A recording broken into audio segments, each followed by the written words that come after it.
What's up, San Diego? This is San Diego sports. The wins, the losses, the moments that matter, and the opinions that come with them. Padres have clinched the playoffs in back-to-back seasons for the first time since 05 and 06. No hype, no filter. Just the truth about your teams, your city, and the people who care about it most. The reality is the expectations are higher now for this club than they were in 2019 and 2020 when the Padres hadn't made the playoffs that many times. He's been here. He knows this city. And now he's leading the conversation every single day. Live and local on 97.3 The Fan. This is fun. We're doing this for fun. This is fun. Have fun. Enjoy the fun with us having fun. Now, here's Braden Surprenant. What's up, San Diego? And a happy Wednesday to everybody out there in America's finest city. He's Frank Marchese. I'm Braden Surprenant. This is the Braden Surprenant Show, San Diego's #1 sports station, 97.3 The Fan. Good to be with all of you today. Coming off of an all-star game yesterday that we'll be breaking down here in the early segments. We got other Padres news to get to. We got the rumors now floating out there about the trade deadline. We've already had a trade. Lance McCullers Jr. is on the move. He's going to Milwaukee. I wonder if Milwaukee is actually all in for once. They got a loaded farm system they can trade from. Maybe that's a trade partner for the Padres. We'll talk about that a little bit later. We got other news to get to. We got a World Cup conversation later on in the show. We have so much to get to on this week that doesn't have, really a lot of sports going on. Like tonight, I heard Ben Woods talking about this. Ben Higgins is going to take a break from sports tonight. I don't know if he can. I mean, he might have to tune into the ESPYs tonight. I don't think I have ever watched the ESPYs ever in my life. I don't think I've ever watched it ever in my life, nor have I ever cared about the ESPYs. Who watches that? Who goes to that? Who really is like, man, I want an ESPY? I mean, what are we doing? Give me a break. Anyway, we'll talk more about what's going on in the sports world later on in the show as well. We want to talk a little bit about the All-Star game from yesterday, of course. We got to see Mason Miller pitch to a batter. That was cool. I didn't know if he was going to get in the game or not if the National League didn't have the lead. With the game not really mattering anymore, you're going to see late in the game some teams, or should I say some players, get like one batter and then get out and get the next guy in there so he can get some reps and at least say he pitched in the All-Star game. I think that's what they did with Mason Miller last night. I did see some people upset with Dave Roberts that they took Mason Miller out after facing one batter. You know what? That sounds like the best case scenario if you're a Padres fan. That, and especially with Johan Duran waiting in the wings, the hometown guy, you're going to get Duran in there. People were upset that Dave Roberts threw his own guy for 2 innings and then only threw Duran and Miller for a third of an inning. Who cares? You know what? Let Robleski just throw 29 pitches. Go for it. I mean, at this point, like if you're any Major League Baseball team, like isn't that like kind of what you're looking for? Let's just do this. Let's just have Robleski throw 2 innings. It's Dave's guy. He understands. They got a couple of days off. Mason Miller threw 4 pitches. All he needed to do. It's great. Didn't need to see Mason Miller for more than a third of an inning. It's fine. My grandmother texted me. She was all upset at Dave Roberts for taking Mason Miller out. I'm like, you know what? Who cares? Let Mason Miller get his one at bat.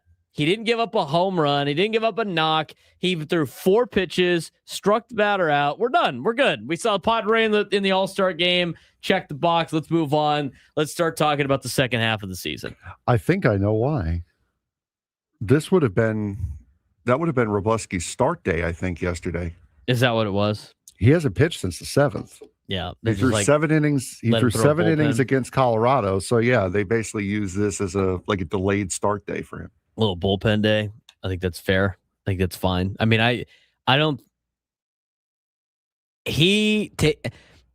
Dave Roberts taking out Mason Miller was doing the Padres a favor, not necessarily hurting the Padres or Mason Miller. It's better if he doesn't pitch a lot.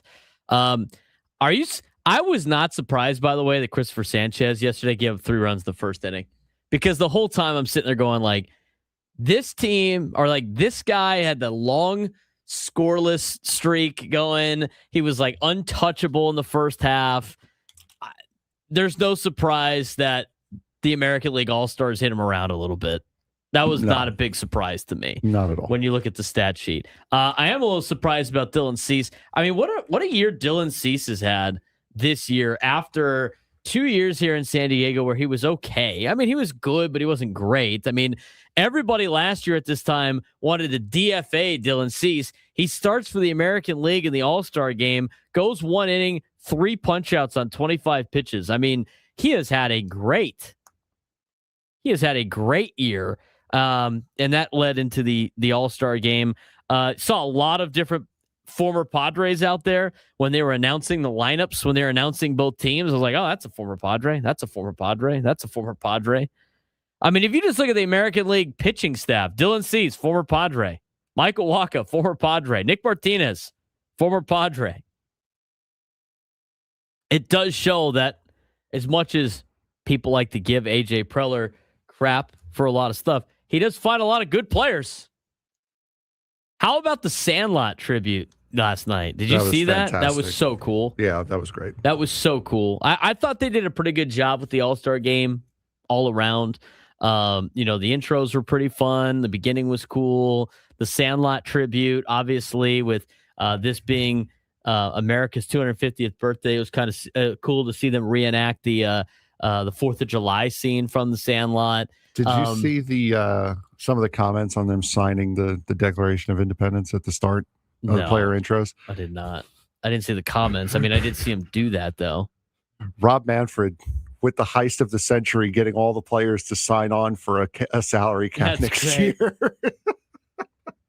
You would have seen bloopers show up with the thing and rip it off. You guys actually all sold me your contracts. I thought the All-Star game was fine. It loses a little bit of juice when these guys are not, playing for anything, but it was still fun. You still get to see some cool moments. I mean, you got to see yesterday, David Rasmussen, who pitched at Oregon State, pitched to one of his college catchers and Adley Rutschman. In fact, sounded like Kevin Cash called the manager of the Blue Jays, like, hey, can you, if you bring in Rasmussen, can you let him throw to Rutschman? They had a little special moment on the mound. I mean, what do you think that conversation was like? It's like, look at us. We're pitching. We're the battery in the All-Star game for the American League. 2 kids that went, played on the same team at Oregon State. That had to be a cool moment for them and for the Oregon State Beavers baseball program. Yeah, that is awesome. To get a player on a stage like this is absolutely fantastic for sure.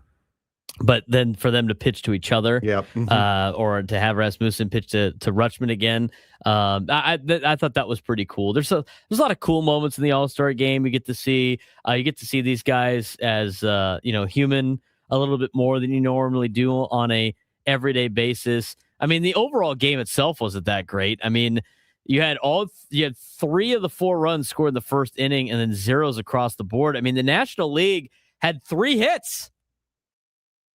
They didn't get a single runner to reach second base. They struck out 15 times. What was that we were saying about the dominant National League and how much better the National League's been playing than the American League this year? Yeah, well, you know what? They do that. It's just the All-Star game means nothing. It's not like that determines how good you are. That's why I think it's kind of dumb for the conversation that we've talked about of, if they got rid of interleague play, these guys be juiced up, ready to play the other league. No, they wouldn't. They wouldn't care. Also wouldn't mean anything. As much of a crapshoot baseball is in general, you cannot determine what league is better based on one game that is played. Where these guys don't play on the same teams. I mean, they're out there. Who knows what the effort level was? I mean, and don't blame the athletes there. I mean, they got to be ready for a second half of the season. They can't play they can't go. They got to be a little cautious. But I think instead of like the conversation, Frank, about how dominant the National League was at the beginning of the season to not showing it in the All-Star game, I think it shows how dominant the pitching has been in Major League Baseball. Because here's the other thing too. Those guys are not going up there with an approach to try to like win a baseball game offensively. They're seeing a brand new guy every inning, And those pitchers are juiced up a little bit extra because they know they only got to face maybe one batter, maybe one inning. They let it rip a little bit in the All-Star game. The velos are usually up. It makes it even harder to hit. But the American League got their 3 runs the first inning, and then it was a lot of strikeouts for both teams across the board. I mean, 15 strikeouts for the National League and didn't get a runner to second base. National League pitching struck out 12 also. Right. So, I mean, they were really going. And as far as 27 strikeouts. And as far as Mason Miller goes, 103, 101.9. Yeah, I feel like throwing another pitch, 102 way up and in, and then 101.7 for strike 3. I mean, that's just insane. You know, Christopher Sanchez might have, Dave Roberts mentioned that it might have been, too emotional for him out there pitching in front of his home crowd and just wasn't really sharp with his command. Cody Bellinger wins the MVP at 2 RBIs, All-Star Game MVP, Ted Williams Award winner from yesterday. Yankees really carried the team for the American League. Cody Bellinger, the 2 RBI single. Ben Rice had an RBI single later in the game. Miguel Vargas had the insurance home run, 433-foot home run, second deck in left field.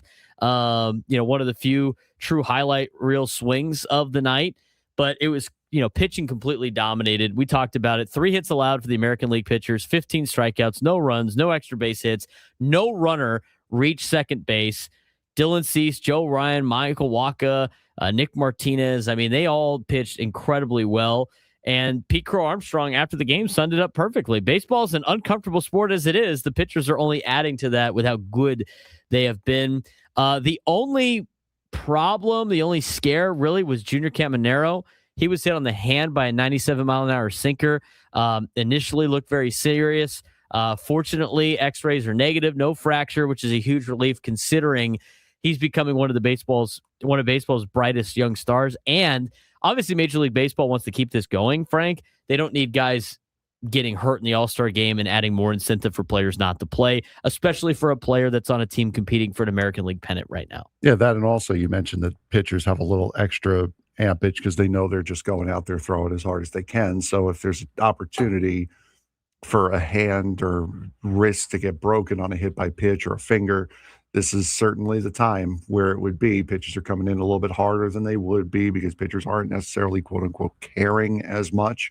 So very, very good news for Tampa Bay and for Junior Caminero that he's going to be fine.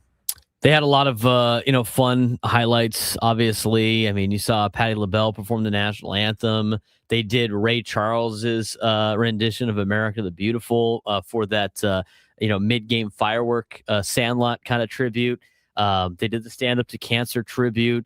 Boyz II Men performed the mic'd up players throughout the game. This is the only game where I'm like okay with mic'd up players. Yeah, of course. Because it's like, I mean, it's like them. It's like a pickup game, right? It's like they're playing men's softball out there, just a little bit high velocity. But the biggest takeaways I thought was the modern pitching makes this game very, very tough to watch unless you're super into pitching. The American League just continues to dominate this particular game. They have done so well in this game over the last decade plus. Yankees stole the spotlight last night in terms of the overall performance. They're the ones that attributed 3 of the 4 runs for the American League. And you know what? I still think as much as we've like knocked the All-Star game and like incentive to play, it still carries some juice because it's not as pathetic as watching the Pro Bowl. It's not as pathetic as watching the NBA because the pitchers still want to pitch and they're amped up. And so you're going to see top level pitching, which is only going to challenge some of these players and almost like a sense of pride at the plate. They do have to have a little bit of approach. Otherwise, they're going to get blown away by the 100-mile-an-hour arms that continue to churn out in the for both the American and National League. Yeah, the Pro Bowl's embarrassing. The NBA All-Star Game's embarrassing. The NHL All-Star Game, at least they're trying to do some things different to keep some form of entertainment and keep the players interested. But yeah, it is kind of still that game within the game and personal pride that helps the MLB All-Star Game keep some sort of relevance, especially now that they're not playing for anything. Like the result of the game really doesn't matter. But yeah, I mean, overall, not a bad night last night. For the All-Star game. my biggest takeaway from the All-Star game is it's still working for Major League Baseball. It might start to die slow death, but it's still the best All-Star game. Even though it's lost a little bit of its juice, it's still the best All-Star game around. Mm-hmm. I think the week showed that. I thought there was a lot of great highlights too. Did you? I don't know if you saw it. We just got sent it to us again. I kind of want to play it. Okay. It's the super awkward A-Rod interview with Justin Verlander from a couple of days ago. Did you see that? Yeah, I did. Oh my God. I got it ready. Well, it's loading because, because internet and stuff like that. Mm-hmm. I mean, A-Rod, bro, like talk about a guy that like doesn't know what's going on, maybe ever. I mean, there's two things about it that's interesting to me with this interview, but it was so awkward. I have to play it. Here's the Fox pregame crew with Kevin Burkhardt and A-Rod and David Ortiz and Derek Jeter. They're talking to Justin Verlander, who announces announced he's going to retire at the end of the season, and so he joined the crew. And A-Rod he obviously knows nothing about Justin Verlander. Justin, first of all, I've been a huge fan of your career from day one when you stepped into the old Yankee Stadium and blew balls right by me. Good memories. For you. You always have 3,000, so that's also. That's one. Yeah, of course. 10 against 1. No, but I also look at you as I look at Tom Brady, Jeter, Papi, Mariano as guys that played into their 40s and is doing it at a high level. But this is for the young ones that are out there watching. How do you explain being a late draft pick, being designated for assignment a couple times with two different teams, right? Me? Yeah, no? That's wrong. You got the wrong notes. I get it. No, but the question I have for you is, how have you been able to be so good for so long, and sometimes you even became a better pitcher late in your 30s? I think it's just the ability to adapt. A-Rod said for being a low draft pick. I don't know about that. Like, he was drafted pretty high. I don't know if you remember. I mean, I guess if you're not the number 1 overall pick, you're kind of a low draft pick. The second overall pick in the MLB draft, Padres decided to draft Matt Bush instead of Justin Verlander. It worked out. Yeah.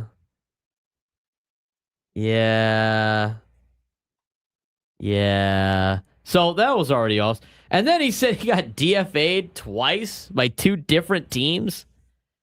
Justin Verlander's never been DFA'd once. Big fan of his career, though. Huge fan of your career. Bro, what are we doing, A-Rod? I mean, just a simple... I mean, you face this guy. It's not like... It doesn't take a lot of effort to know what's going on with Justin Verlander.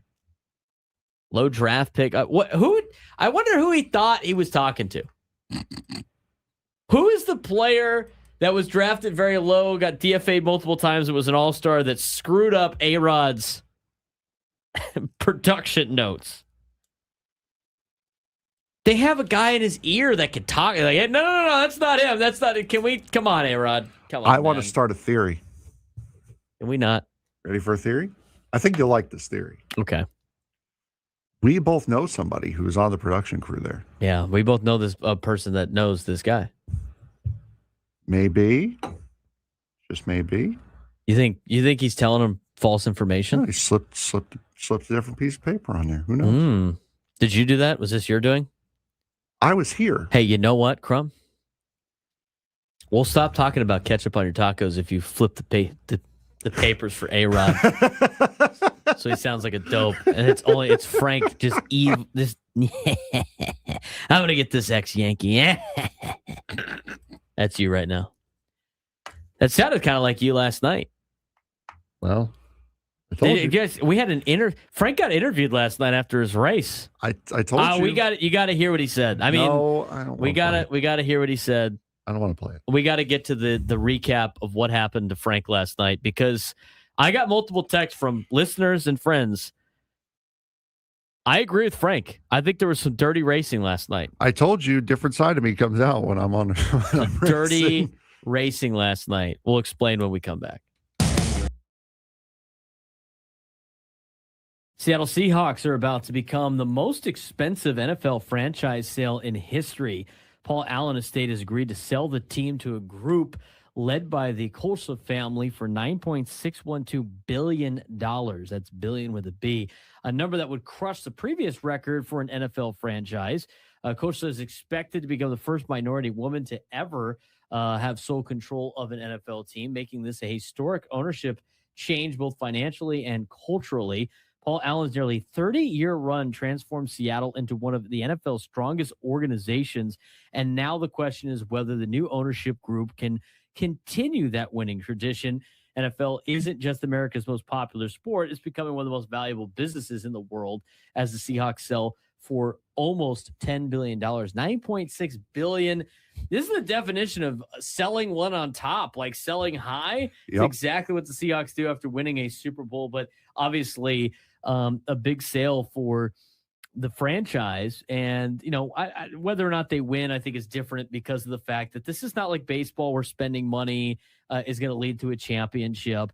There are rules in place, but it really sets the legacy, or really sets the precedent of who is going to be able to buy sports teams in the future, at least in a solo sense. Or are we going to have a group setting now for most ownership of sports teams because the price tag has gotten so high? Yeah, it's the future has turned into a conglomerate. You're not going to be able to, as a single person, unless you really are rich, one, and two, insane, you're not going to be able to afford to buy one of these teams on your own anymore. The price has just gone absolutely insane. To me, it's also interesting, the wrinkle that she was a former San Francisco 49er owner as well, a minority owner in the Niners. Now she's being forced to sell those shares in order to be able to do this.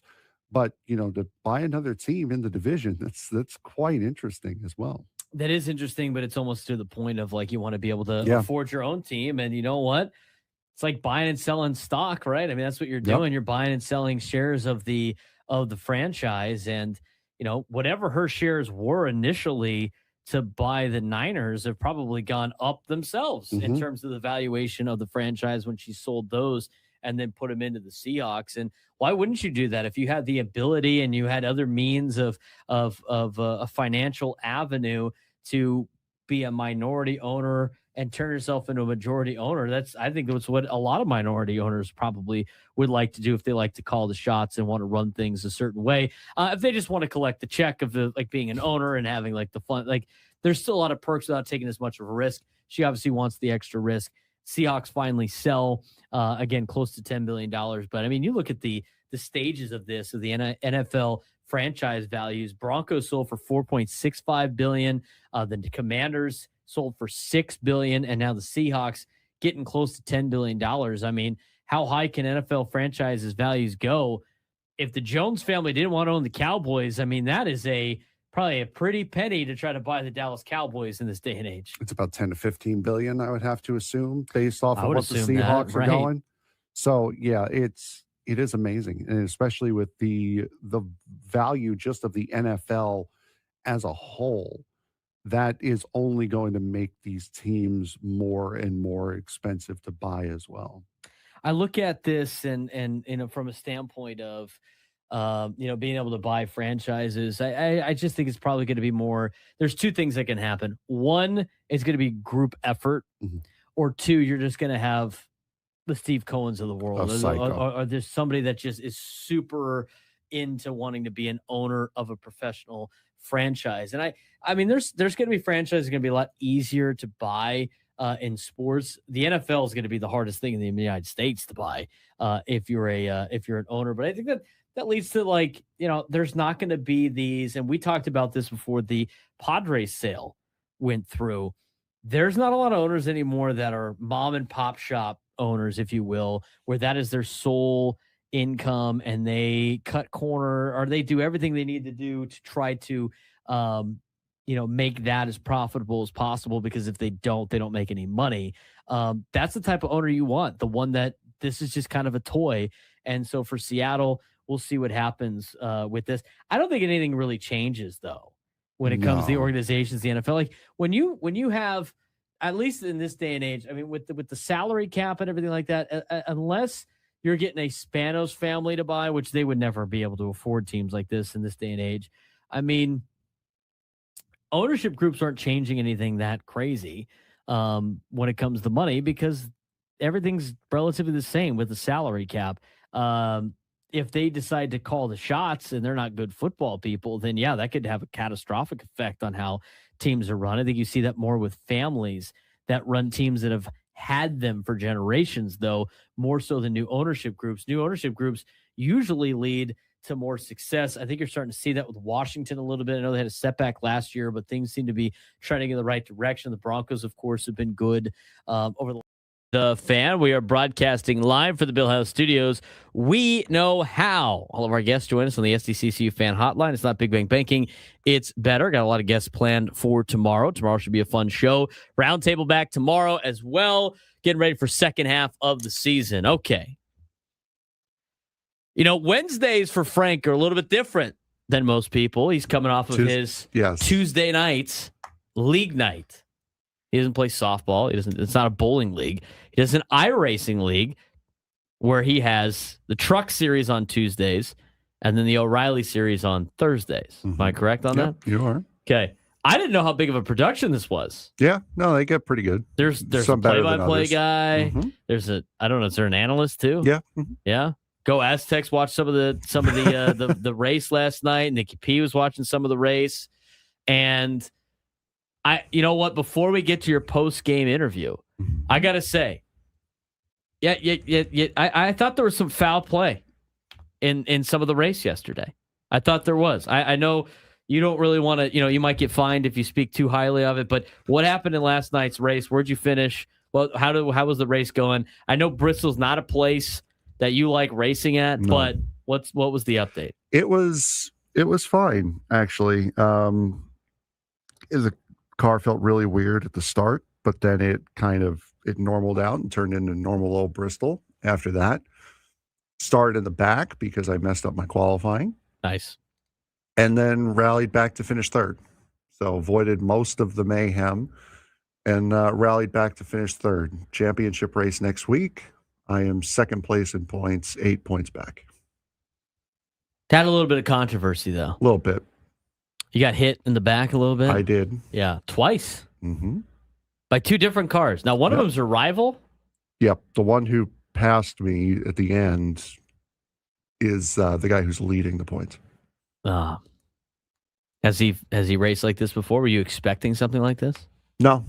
Part of the reason why I was annoyed. Plus, I mean, we had an incident earlier in the race as well. So the way you kind of run at Bristol, you can either run the bottom line, which is shorter way around, but a little bit slower when you come up off the corner, or you can run up high, which is where I was running, and you get a really good slingshot off the corner, and you build up that momentum to be able to go past on the outside. Well, I was trying to do that on him earlier, and then because it's internet and relies on other people's Wi-Fi's, a thing called netcode happened, which is basically where iRacing kind of predicts where your two cars are. Oh, based on internet going out? Yeah, based on internet connection.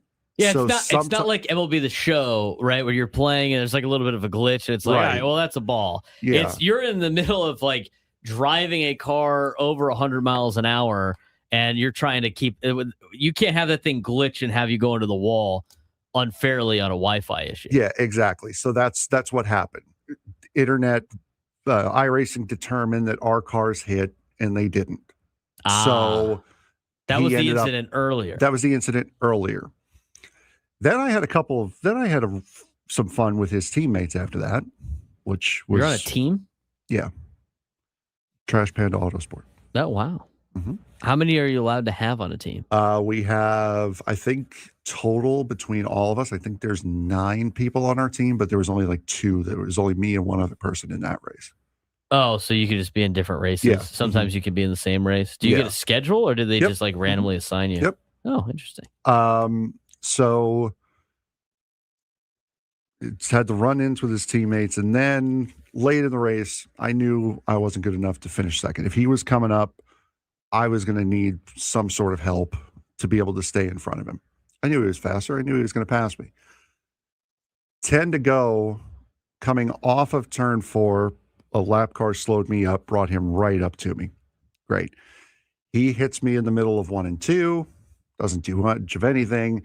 And then coming through 3 and 4, the next lap, I build up to get my run off the corner, and then he just drove into my corner, about spun me out. I was able to keep it. He finished second. I finished third. Hey, like really blew frustrating. Right, yeah, he Mario Karted you, as Go Aztecs said. Really frustrated me because I knew he was fast enough to just pass me normally, and he didn't even attempt to. He just, the first chance he got, he knocked me out of the way. Before we get to your post-game interview, your post-race interview, Augie in the YouTube chat wants to know, how many actual laps do you race? Last night was 200. Thursday is going to be 250. And then I think next week's races are going to be 100 and 133. So it's how long do these take? A couple hours? An hour and a half to 2 hours, yeah. Really? Normally. Wow. You have like a rig and stuff like that you built? I have a desk. You didn't you don't have like a you don't have like the simulator type stuff, or you just use like your mouse and stuff? Adam, do we care to explain why I don't have a rig? Oh, here we go. So, guy blew basically right through you. Mm-hmm. Instead of racing clean. Frank was obviously upset. Very animated. Right. He had a very animated post-game interview, and here's what Frank had to say after the race. Stepped on me. Are you kidding? This guy was dancing on me. I mean, just look at this. Broken, gone, broken. Just pointing out everything on his car that's broken and gone. Stepped on me. Guy was dancing on me. I love that clip. It's so good. I didn't know they did post-race interviews. Do they interview everybody, or no, just the top three? Top three. Yeah, top 3 every week. That's awesome. Frank, I will say this. I did listen to Frank's actual post-game interview, and it was clean. And honestly, I didn't think you said anything bad. You said it. You spoke your mind. It could have been worse. It could have been a lot worse. It could have been worse. This is why I said I'm very, very different when it comes to you could have been Ward Burton. I could have. After Dale Earnhardt Jr., 2002. Daytona. Or Bristol, sorry. Bristol NASCAR Cup. This is why I said that last night's exactly why I said I don't want to stream if I don't have to. Reel it in, dude. Just reel it in. You do it for the show. You're just on the show time. You got fans now, dude. You want fans want to watch. I know. I saw that Go Aztecs watch. We know Nikki P watched. I think there's a handful of people in there supporting. I saw it too. Yes, I saw it too. Yeah. Trash Panda Auto Racing, Autosport. Just saying. 833-288-973. 833-288-973. So while Frank was iRacing and people were watching the All-Star game, I had some news yesterday about the Padres ownership sale. We had some of that news on the show yesterday, but there was some more information that came out during the All-Star game yesterday that affects the Padres and could affect their deadline. We'll get to that when we come back on the Braden Surprenant Show, San Diego Sports Station, 97.3 The Fan. Ryan Blaney won one of NASCAR's wildest races of the season after the checkered flag flew at nearly 2 o'clock in the morning. Following a 3-hour rain delay in Atlanta, Blaney survived overtime and made a last corner pass to beat Carson Hocevar in a thrilling 3-wide finish. Bubba Wallace crossed the line second, but was penalized for driving below the double yellow, dropping all the way to 29th. Meanwhile, Justin Allgaier claimed his 6th O'Reilly Auto Parts Series win of the year to lock up the regular season championship. And Grant Effinger finally earned his first Truck Series road course victory at Lime Rock Park. Late night racing, overtime drama, controversy, and championship shakeups. Motorsports delivered another unforgettable weekend.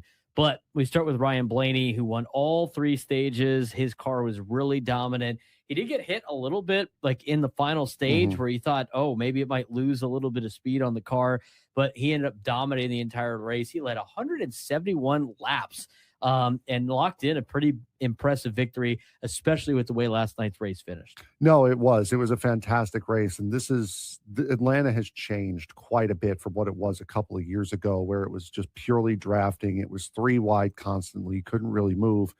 Now the track is starting to show a little bit of age. They've also upped the horsepower on these cars. If I'm NASCAR, I'm looking at that race last night and I'm saying I am never changing the aero package for this racetrack. It was fantastic. It was that perfect mix of drafting, slingshotting, timing your run the way Daytona and Talladega used to be back in the 80s, 90s, and 2000s. But you also had that Atlanta fall off that guys like me miss because the track is starting to age. It was an unbelievable race from start to finish. Action everywhere. The rain delay kind of dampened it a little bit, no pun intended. But when the race restarted back up with more than half it to go at the end, it was nothing but incredible racing from there on out.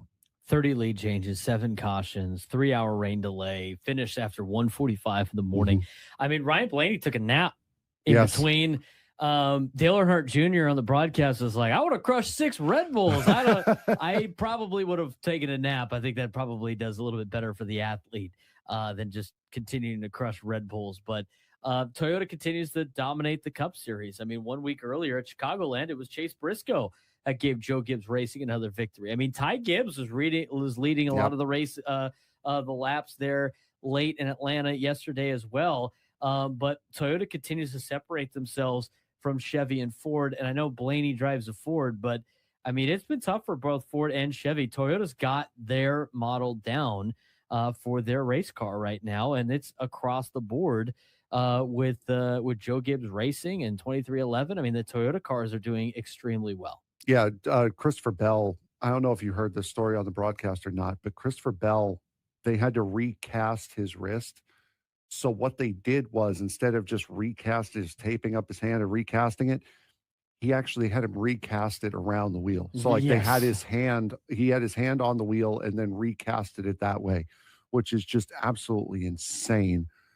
This Toyota dominance comes off the heels of some comments made by Brad Keselowski, who's one of the Ford owners, said that Ford and Chevrolet both have their babies. They have their teams. Chevrolet has Hendrick, of course. Ford has Penske, who ended up winning this race.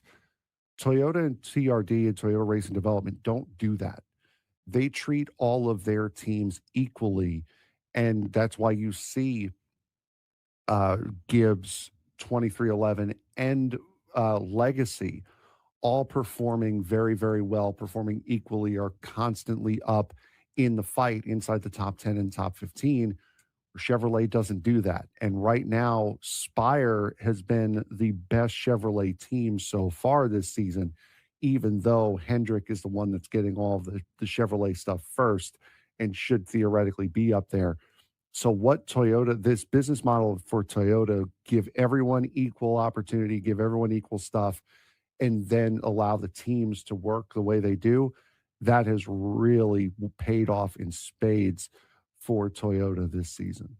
Let's talk about SVG and Austin Hill becoming NASCAR's new rivalry. One storyline everyone will be watching: Shane Van Gisbergen and Austin Hill. 2 weeks after Hill accidentally wrecked SVG at Coronado, Van Gisbergen appeared to return the favor at Chicagoland by spinning Hill into the wall.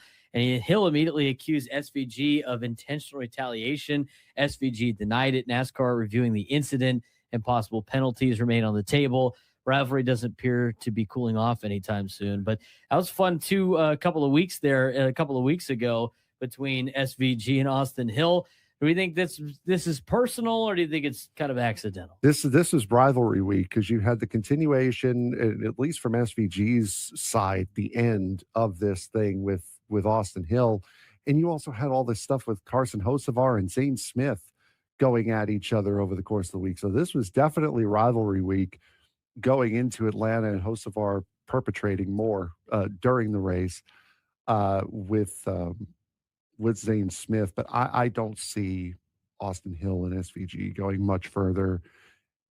I didn't see anything intentional Got tickets to give away to Alice Cooper at Cal Coast Credit Union Open Air Theater on November 17th. You can get your tickets at Ticketmaster.com. We will do that in the 1 o'clock hour. He's Frank Marchese. I'm Braden Surprenant. Welcome to the All-Star Week of the Braden Surprenant Shows, where sports start to slow down a little bit. You start to get that itch a little bit for football coming up in the next couple of weeks or so. We got the World Cup semifinal. Going to start in about an hour and a half here at around noon today. We'll have updates on that as part of our World Cup date. Other than that, there's not really a lot going on in the sports world. Baseball will be off today. Tomorrow, only 2 teams will be in action. That is Frank Marchese's New York Jetropolitans. They're playing a lot more like the Jets and the Mets this year. Sorry. And they'll be taking on the Philadelphia Phillies. Maybe the Phillies will be all hungover from having to play in the All-Star game. They'll be tired of the Mets win. Or maybe reality will just happen. I want to apologize for the embarrassment to the sport that my team is going to put on tomorrow. And I always love watching the All-Star game for the intros, because in the intros, the host site is always booing their rivals, which is great. Yeah. Now, obviously, Philadelphia boos a lot more than that. So they booed the Yankees, no surprise. They booed the Mets. Philadelphia's booed Santa Claus before. They booed a kid at the home run derby who dropped the ball. I mean, that's just what they are. But in terms of the boos, they booed the Yankees, which I think everybody does. They booed the Braves, of course. They booed the Marlins a little bit, which I found interesting. They booed a little, not really the Nationals. It wasn't a lot. They're irrelevant. Yeah, but they're a lot better than they've been. They had 3 All-Stars or whatever it was. That's cool. And then then there was the Mets. Well, they booed Juan Soto. I don't know if that was just Juan Soto or the Mets or both. It's probably the double whammy right there. And they booed Jordan Walker because he beat one of their guys in the home run derby. I saw somebody complaining about that. Like, we should never have a All-Star game in Philadelphia anymore because they boo all these players. And I was like, is this your first All-Star game you ever watched? It's funny. I would argue that Philadelphia shouldn't have anything ever. At all. I want you to put your biases at the door. No, it is what it is. It's just a gimmick. The Dodgers got booed, of course. The Dodgers are going to consistently get booed. I think they booed the Yordan Alvarez too, because he was wearing an Astros uniform. I mean, because the Astros did so much to the Phillies. The Astros. Well, didn't they beat the Phillies in the World Series? No. Who beat him in the World Series that year? Maybe one year they did, but it wasn't the. No, it wasn't the cheating year, but that was 2022, was it not? Who beat the Phillies in the World Series? I'm pretty sure it was the Astros. Yeah, the Astros beat the Phillies. Yeah. Maybe they're still upset about Yordan Alvarez. Get over it. I agree. But and by the way, I Need Money said in the chat that the Nationals are more relevant than the Mets. I think not. I don't think so, because when the Mets are as entertainingly bad as they are, they're more relevant than a mediocre team. The 50th most embarrassing thing about this year's Mets is Bobby Bonilla Day. The 50th. That's still way more entertaining than anything the Nationals have done. And I don't think I'm lying there. No. So anyway. They also booed the Dodgers. That's what it was. It was a Dodgers fan all upset about it. It's like, bro, you understand that your team is going to be the one that's booed everywhere?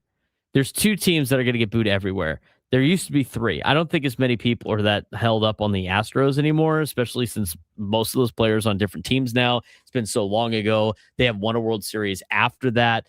But it's the Yankees and the Dodgers always get booed, and then the division rivals. I will say this. I thought it was funny they booed Jordan Walker. I mean, because he beat their guy in the home run derby. But I liked when the Padres got booed at Dodger Stadium or maybe some other right. It means we've made it. It means we've made it. So I don't mind. That's more or less what he said too. Is they don't boo nobodies. They don't boo nobodies, man. There's a reason why they're booing you. Okay, we talked about the Padres ownership conversation yesterday.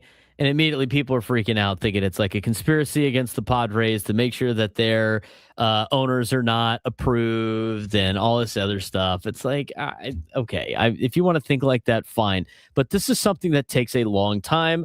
And obviously, with front office sports, who really broke the news that Jose Feliciano and Kwanzaa Jones were going to buy the Padres really didn't have a choice in the matter. They kind of had to announce that those were the owners of the team. So the Padres announced the owners of the team a little bit earlier than most teams have done, although the information was out there.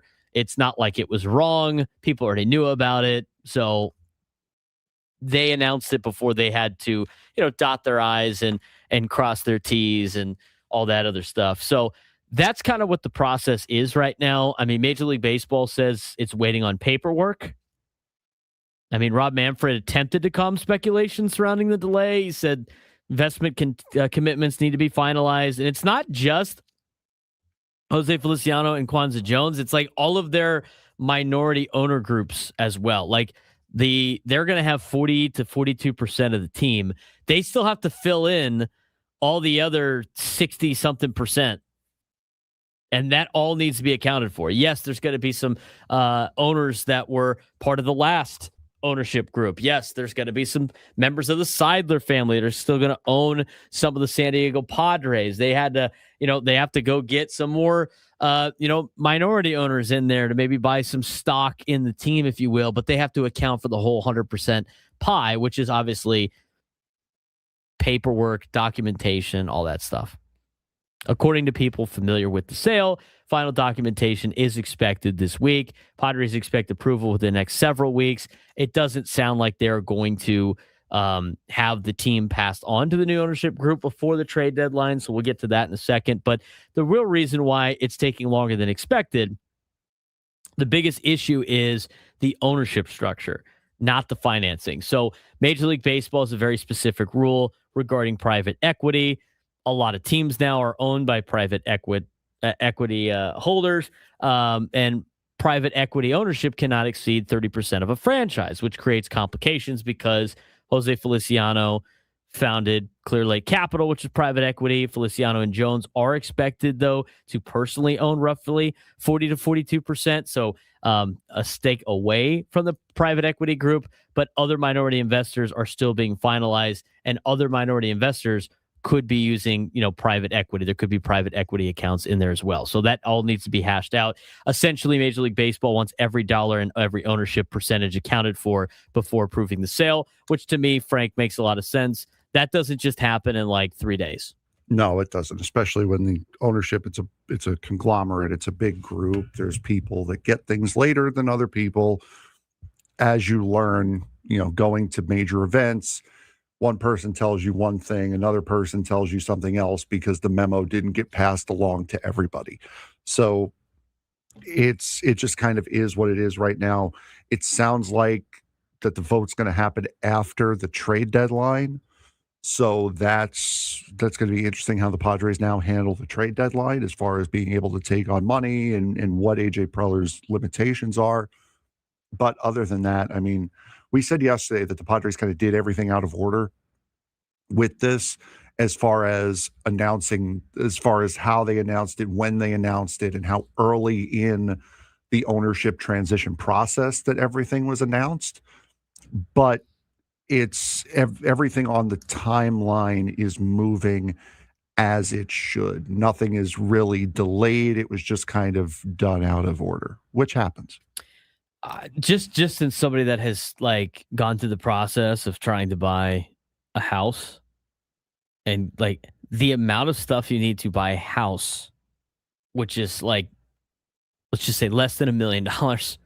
I would imagine buying a $3.9 billion franchise requires a lot of paperwork, a lot of proof of funds, that's a lot of information that, people have access to, but it takes time to pull these things. You got to talk to accountants. You got to talk to, there's a lot that goes into this. Especially after Dean Spano, or not, I don't think it was Dean, but there was a Spano stole the Islanders in the mid 90s.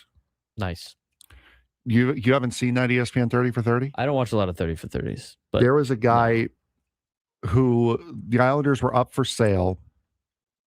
He defrauded like any bank that would give him a loan to try to buy this team, live the high life, and then just never made the payments.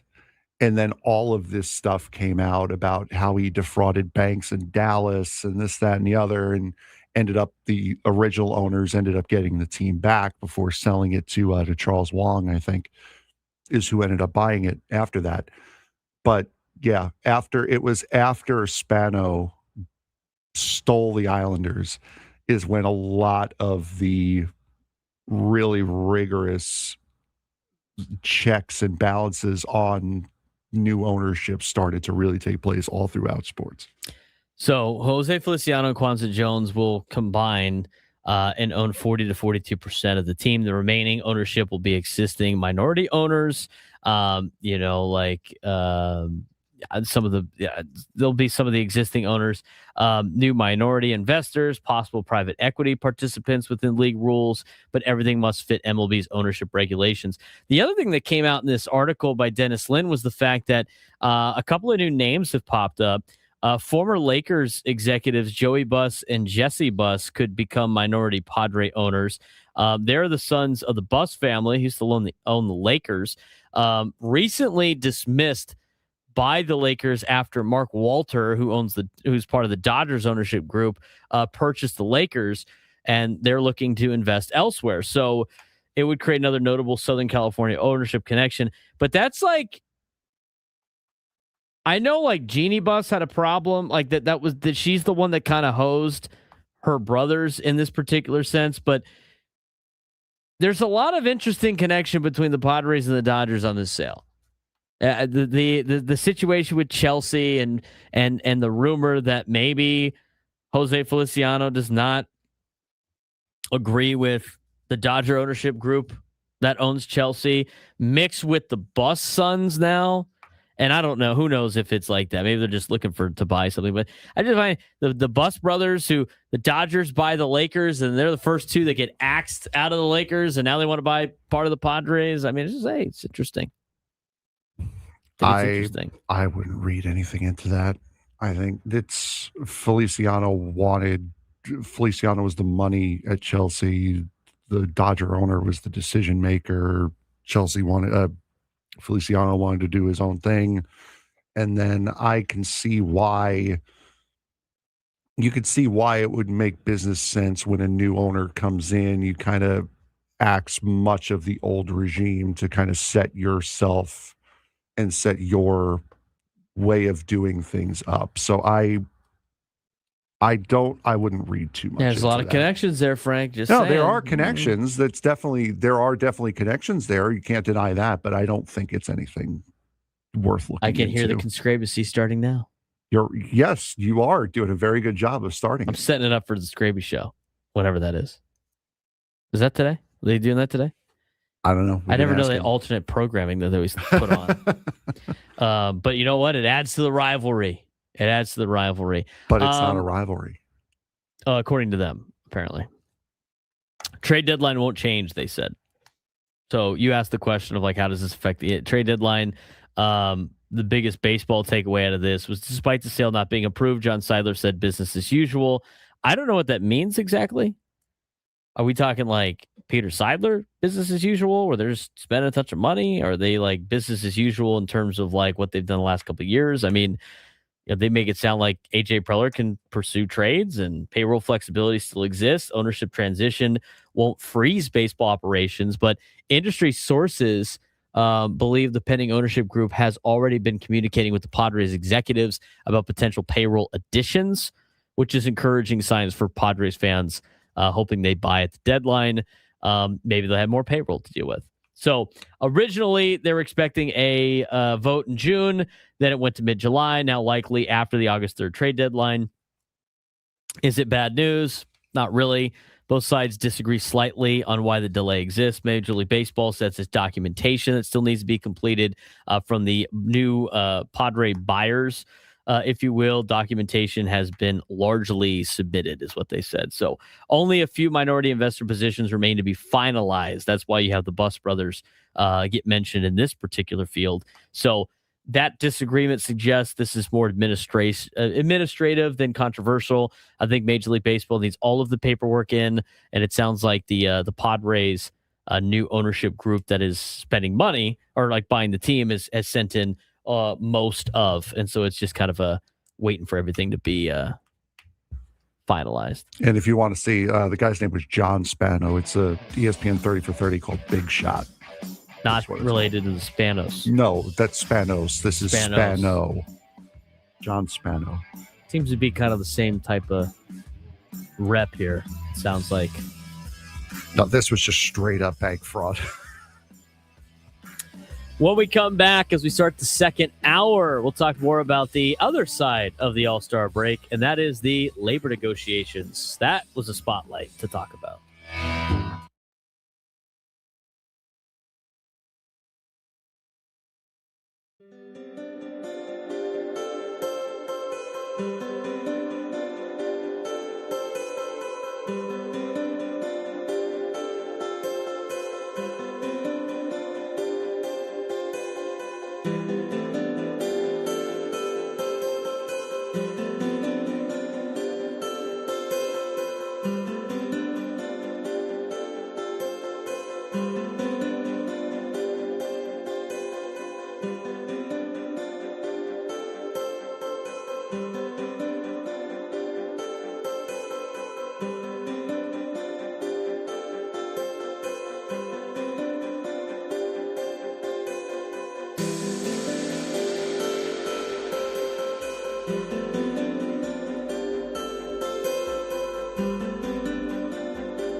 Broadcasting live for the Bill House Studios. We know how. He's Frank Marchese. I'm Braden Surprenant. This is the Braden Surprenant Show. San Diego Padres Sports Station 97.3. The Fan. We're going to talk a lot of Padres baseball, a lot of baseball in general here in the first couple of hours. We'll dabble in a little bit of football later on in the show today, as well as some trade deadline stuff. The latest on the MLB trade rumors. And the ACC is having their media days, so they had some interesting things come out of their media day that I think is setting a bad precedent for college football as we continue to go in the wrong direction when it comes to determining who wins championships. And more fun. Maybe. Maybe. We can't do that every day. You gotta pick your time. Come on. Maybe if we have time. He got way too excited about the mascot draft. Hey, yesterday was fun. And he wants to do it every day now. I can't wait till we I know not next week. ECHL mascot draft. No. If NASCAR had mascots per team, per car, Frank would be all over it. No, my thought for this gimmick, I thought we were going to do it like one a day all week. It was going to be the 4 major sports in college. That was going to be it.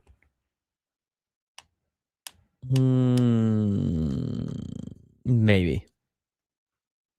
We got to see who would have won the team. Nicky P texted me and he said he's got my team. He had my team by 2 runs last night. Okay. Two runs. Wow, that's a big spread. No, we got to have AI figure out who would win.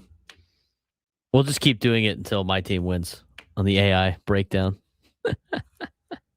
The problem with that, though, Gonzo, if you put it in Gonzo in the YouTube chat, if you put a prompt into AI, you could finagle it to have one team be better. But we'll see. We'll see what AI comes up with on our mascot draft that we did yesterday. Let's talk about this. I know everybody loves this. This is what you get for All-Star break week. But with everybody in baseball being here at the same time, right? Every organization is represented. You have owners there. You have players there. The national media is there with all the local media and an impending labor problem during the offseason. You're going to get a lot of questions about it. We saw a lot of hostile questions about it, Frank, did we not, with the labor battles? We did. Rob Manfred was signaling this week that owners are ready for a fight with the current collective bargaining agreement set to expire in December of 2026. Commissioner Rob Manfred and the Players Association Executive Director Bruce Meyer used All-Star Game media sessions to begin shaping the public narrative ahead of what many expect to be another contentious labor negotiation. Biggest takeaway out of this, though, both sides are preparing fans for a potential work stoppage. Rob Manfred says owners are more united than they were during the 94 strike, which is arguably the biggest storyline, I think, coming out of this. He claimed that today's ownership group is more unified than the group that ultimately abandoned its push for a salary cap during the devastating 94-95 strike. The 94 strike lasted 232 days, and it canceled the World Series, cost Tony Gwynn an opportunity to hit 400 that year. Owners eventually gave up on the impending salary cap, but now Manfred is essentially saying that won't happen this time. This is a warning that ownership may be willing to endure another lengthy lockout if necessary. The owners believe that they're negotiating from a position of strength. And Frank, as we talk about this, I think they are. I mean, I honestly think they are more united than they've been. I think they are more united than they were in the 90s. And I think they do come from a position of strength because with the amount of money these owners have, they can outlast more of these players. And there's a lot of them that can't afford to miss a lengthy portion of the season. The top 1% can, but that doesn't mean the majority of the players in the Players Association can. I don't see again how the owners, of this, the players can really stand on this leg much longer, especially when you see what the public support is. I understand why they're freaking out about this, But when the owners are in the position that they're in, the league is in the position that it's in, and fans are leaning the way they are, I don't see how they're going to get as much support as they think they're going to get when it comes down to it. And if one side is going to blink, I think it's going to be the players this time around, because they are going to be seen as the ones to be blamed if there is a prolonged lockout this time instead of the owners like it was last time. And last time, again, in '94, we went through like what players are making at that time. I mean, that was relatively around what a lot of middle class people were making, right? It's not like this. You had a connection with these guys. They were in your neighborhood. They were, they lived in your communities. They, it was a little bit of a different time back then. Where now, it's hard to relate to the common man when these players make a ton of money. That is just they live in a different world than a lot of people do now. It's harder to relate to, and it's gotten to the point where there's a lot of people who go like, wow, these billionaires don't need extra money. That's kind of gross. And then they look and be like, well, neither do these multimillionaires that they're arguing with. They're not gonna the whole perception of this for the players is, let's stick up for the little guy in this particular case. But the little guy's gotten so big and is being run by big guys in his own little group, it's hard to justify, and it's hard to really play the moral high ground card in this year's labor negotiation, because I don't think fans are buying it. I don't really think so. No, not at all. I mean, the fans have already made up their mind. They're the ones that started calling for it. And because they started calling for it, the owners felt empowered to be able to stand and make this a sticking point in this upcoming CBA. So you can clearly see which side the fans are on and how that's impacting and affecting what the ownership thinks they can do, what the MLB owners think they can get away with and do in the CBA. Well, the other thing too is, so you go from now you don't have the public empathy card. No. Right? Which is what the players have cashed in on a lot. And so when you don't have the public empathy card, which I don't think they will get, I don't think, and honestly, to be honest, to be honest with you, I don't think anybody really in labor negotiations from here on out, Frank, for any sports league, and that could potentially be college, I don't think anybody's getting the empathy card anymore. No. I don't. So if it's not the empathy card, what the fans are going to do is they're going to go, okay, what's better for the product of baseball that I want to watch? Mm-hmm. And right now the owners have it, because I think a lot of people are sick and tired of the Dodgers winning every single year. And even though they could still do that with the salary cap, the deferred money leading into getting all the best players, getting into players deciding to play for the Dodgers instead of other organizations, it is just compiling to a point of, as we've talked about before with just the Padres, you don't like what's currently going on, therefore you want a drastic change. And it's like, what do you want? I want whatever is not this. Mm-hmm. Is kind of like the narrative we've gotten from Padres fans when it comes to the trade deadline and what the team should be like, because it's not working in terms of their overall record this year at 48-48. Same thing applies here. I don't like the way that this league operates. I don't like the fact that if you have more money, it buys you out of problems, and it's a massive advantage in the sport. I want to make that more of an even playing field. Oh, by the way, every other league has this. This is why the public perception is swinging more towards the owners than it is the players. And as I've mentioned before, I don't care. I don't care how much money people make. I don't. You're in this world that we live in the United States, you can make as much money as you want.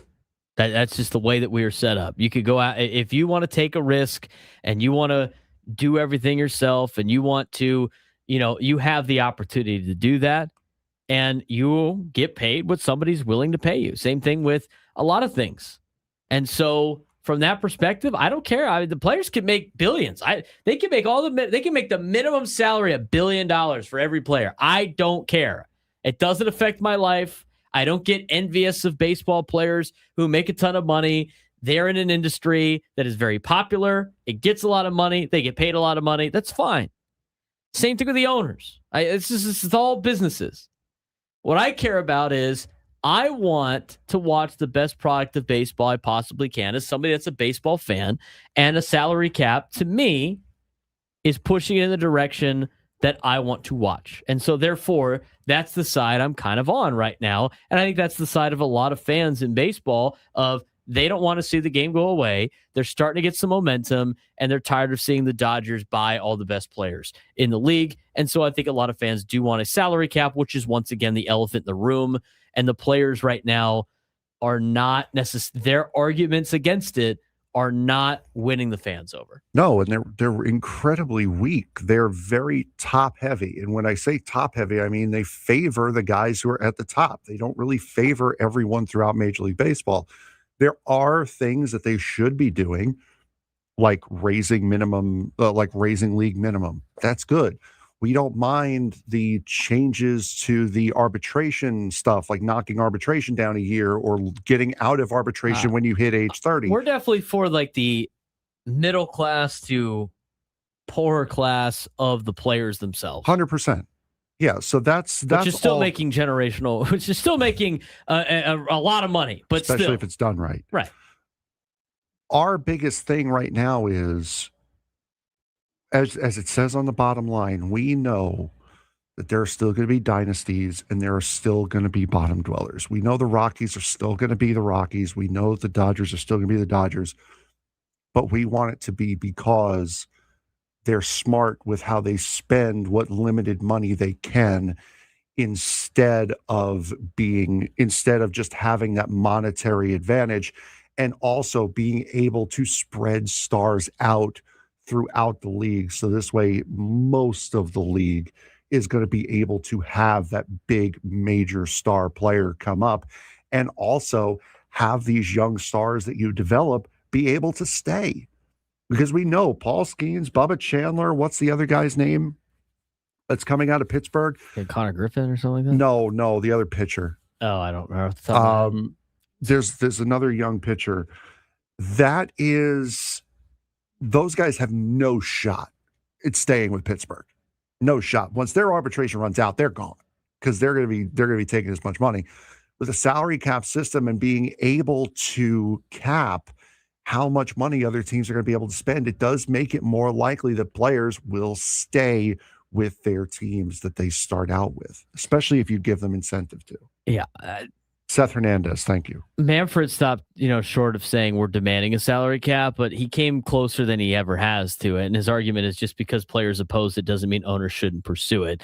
I think that's a tactic too for the Players Association. Just try to eliminate something from negotiating, thinking that they're not going to pursue it, and see how, see if you could just run them off that way, which has worked in the past. I don't think it's going to work this year. His message has been the game changes, economics change, negotiations change. Don't assume a salary cap is impossible forever. I'm in the belief of that as well. The other thing he said is, now this is where I disagree with the ownership side of things. It's like Manfred is trying to, he's trying to say this, like doing a salary cap is just us listening to the fans. Let's not pretend like it's not going to save you money, because when you talk about franchise valuations, you know what's good about franchise valuations? Having a set figure of expenses. Because when you have this open-ended expenses of contracts of, we don't know how much it's going to be, we don't know how much it's going to be in the future, we don't know how much our expenses are, it's hard to value a franchise. You want higher franchise values for your owners because that's the main goal. You have to set a number of what your expenses are. And you can't do that if you have an open salary cap, a non-salary cap league. That's why all these other leagues are getting better with the franchise valuations. That's what Major League Baseball is actually going for. It just happens to benefit what fans have been asking for. And so there they get to play that hand. But the reality is, don't try to tell me that this is strictly about what's good for the fans. I'm not buying that either. No, the owners have wanted this for years. They've wanted this since 94. They just never had, even before 94, they wanted this. But now that they have the public backing of the fans. Now they feel emboldened to be able to go out and do this again and go out and fight for it. And the fact the fans came around to it, it is beneficial. It is a beneficial card that the ownership has to play. And that's something that's going to carry a lot of weight, especially against the MLBPA, the longer and longer these negotiations go on, because it's not going to be seen as greedy owners trying to corral as much money as they possibly can, which they are trying to do. It's going to be viewed as greedy players trying to get as much money as they possibly can. The Players Association pushed back and said how much, the misleading is from Rob Manfred and the ownership side of things. And Bruce Meyer, the head of the Players Association, said fans aren't demanding a salary cap. Owners are trying to convince fans they need one. I disagree with that. Yeah. I think the fans are, unless you're a fan of the Yankees and the Dodgers, most fans are like, we need a cap like everybody else. Like every other league, we need a cap. I think that's, I don't think it's the owners trying to convince the fans they need one. And I disagree with the union believing Major League Baseball is creating a problem that doesn't actually exist. This is a problem that does exist. Yeah, no, it absolutely There is a competitive balance problem, and that is the central argument of these labor negotiations. But that's the central argument for the fans.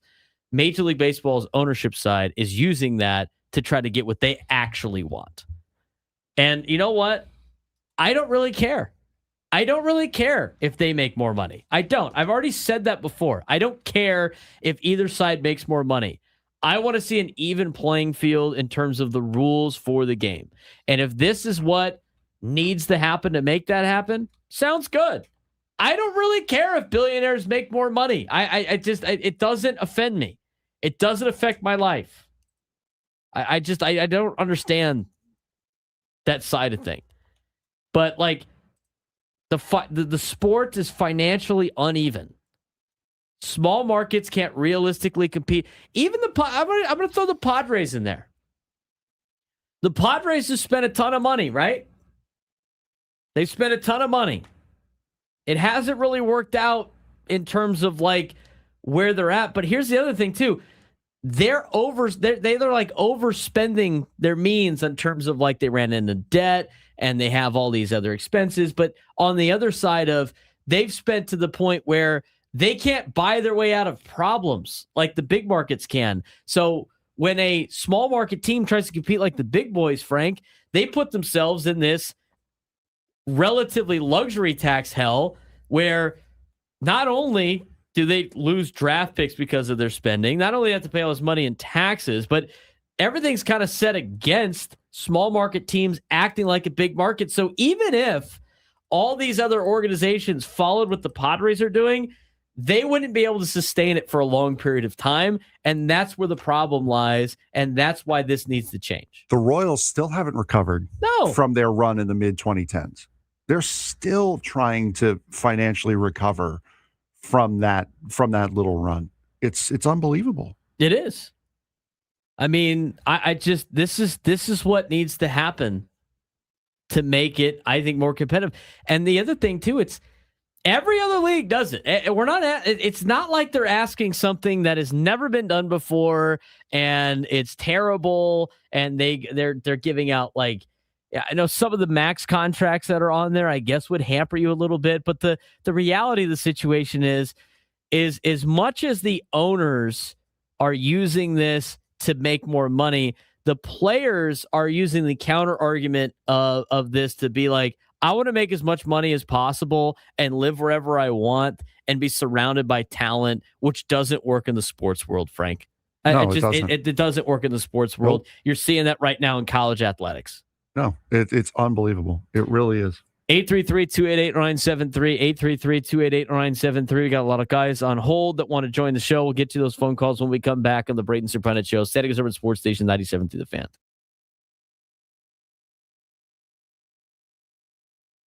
Final four teams officially set at the 2026 World Cup, and this might be the strongest semifinal field we have ever seen. France, Spain, England, and defending champion Argentina are still all alive.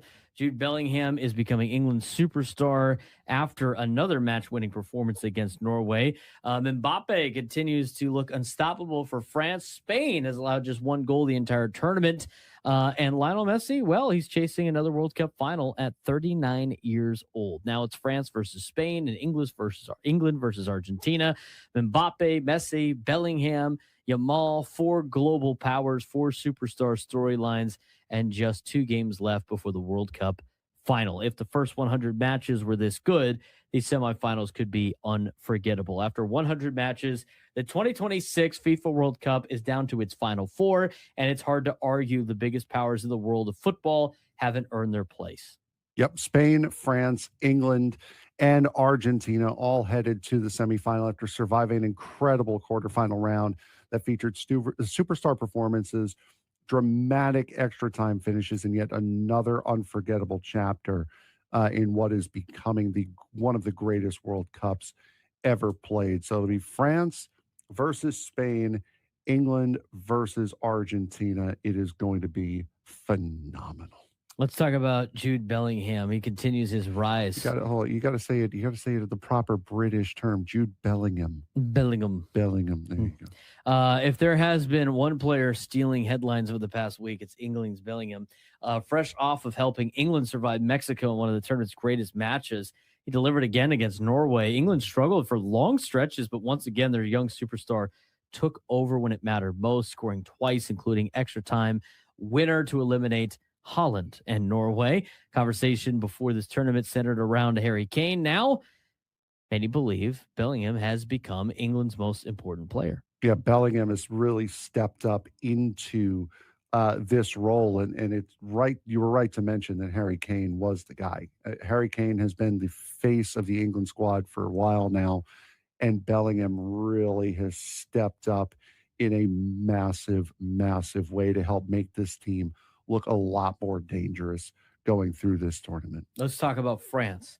France still looks like the team to beat in the tournament. If there's one team that has looked consistently dominant from start to finish, it has been France. Mbappe has been on fire, as well as this champs. I mean, their squad has been clinical on both sides of the field. Mbappe continues adding to its incredible tournament. But what makes France so dangerous is that opponents can't focus on just one player. They have a lot of different weapons on that team. No, they do. And Mbappe has been fantastic. Didier Deschamps has been incredible as well. You also have the scoring prowess of Dembele as well, has really helped this French team out. And of the 4 remaining teams, France is really the only one that hasn't had a scare. France is the one that looks like the most complete team through this tournament. So it'd be kind of hard to bet against France going up against the team that we're about to talk about next year.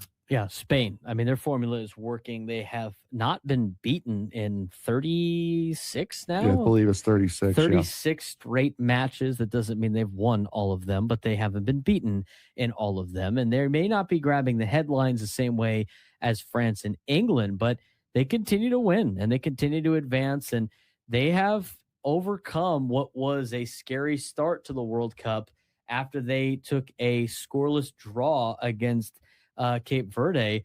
They've done a pretty good job, and they've only conceded 1 goal in the entire tournament. Yeah, they have been fantastic. Rodri has been great in the midfield. Yamal continuing to grow as a young teenager. Yamal is going to be with Spain for the next several World Cups, about the next 4 or 5 for sure. Now their focus is going to be, how do you slow down Mbappe? And then when you do, how do you have enough to be able to slow down Dembele? Because he has been another big goal scorer, big goal contributor for France. So once you get one guy down, you can't completely focus on him. There's a couple of other guys that you've got to focus on. And for Spain, that's going to be a very, very tall order because France has multiple ways of beating you. They made the World Cup final in Qatar in 2022. They won it in 2018. They're still a very, very difficult test as they sit in their golden era right now. Meanwhile, let's talk about Argentina. Messi's last dance, potentially in the World Cup. I mean, he keeps adding chapters to one of the greatest careers this sport has ever seen, or sports in general have ever seen. Argentina needed extra time to get past Switzerland. Julian Alvarez delivered with the winning goal, but once again, Messi was at the center of everything. And at 39 years old, he is still producing magical moments. We've seen that all World Cup long. Yeah, Argentina has been the one that's been scared the most out of these four remaining teams. 11:25 on a Wednesday. He's Frank Marchese. I'm Braden Surprenant. It's the Braden Surprenant Show. San Diego's number one sports station, 97.3 The Fan. All of our guests join us on the SDCCU Fan Hotline. It's not Big Bang Banking. It's better. Talk about the labor negotiations. A lot of people are passionate about this. People love your little ticker on YouTube, by the way. That's why I put it there. So we didn't Sam answer and the Nate same questions. So we didn't answer the same questions every single day. Yes. It's great. I'm glad you have the disclaimer out there. Again, you and I are in agreement. We don't care how much both sides make. They could both make a ton of money. I don't care. I don't care. I don't care. We're not getting any of the money anyway, so it doesn't really matter. I care more about the competitive balance of the teams. I that's what I care more about. As a matter of fact, it doesn't matter how this comes out. We are still giving them money. We're not getting any of it back. Right, exactly. We're giving both sides the money. And I want a salary cap. In the league. I want them to play by the same rules. I don't want a sense of if you have more money, you automatically, get to buy your way out of problems. That doesn't mean it's guaranteed. Yeah, with a salary cap, you could still have competent organizations and incompetent ones, but it's not dominated by just the teams with the biggest fan bases, like you see in college sports. A disaster that college sports is. 833-288-973, 833-288-973. Let's get out to Eric in Chula Vista. Eric, what's going on? What's up, guys? Great show as always. Thank you. I agree with you on the salary cap. I think it's needed along with a salary floor.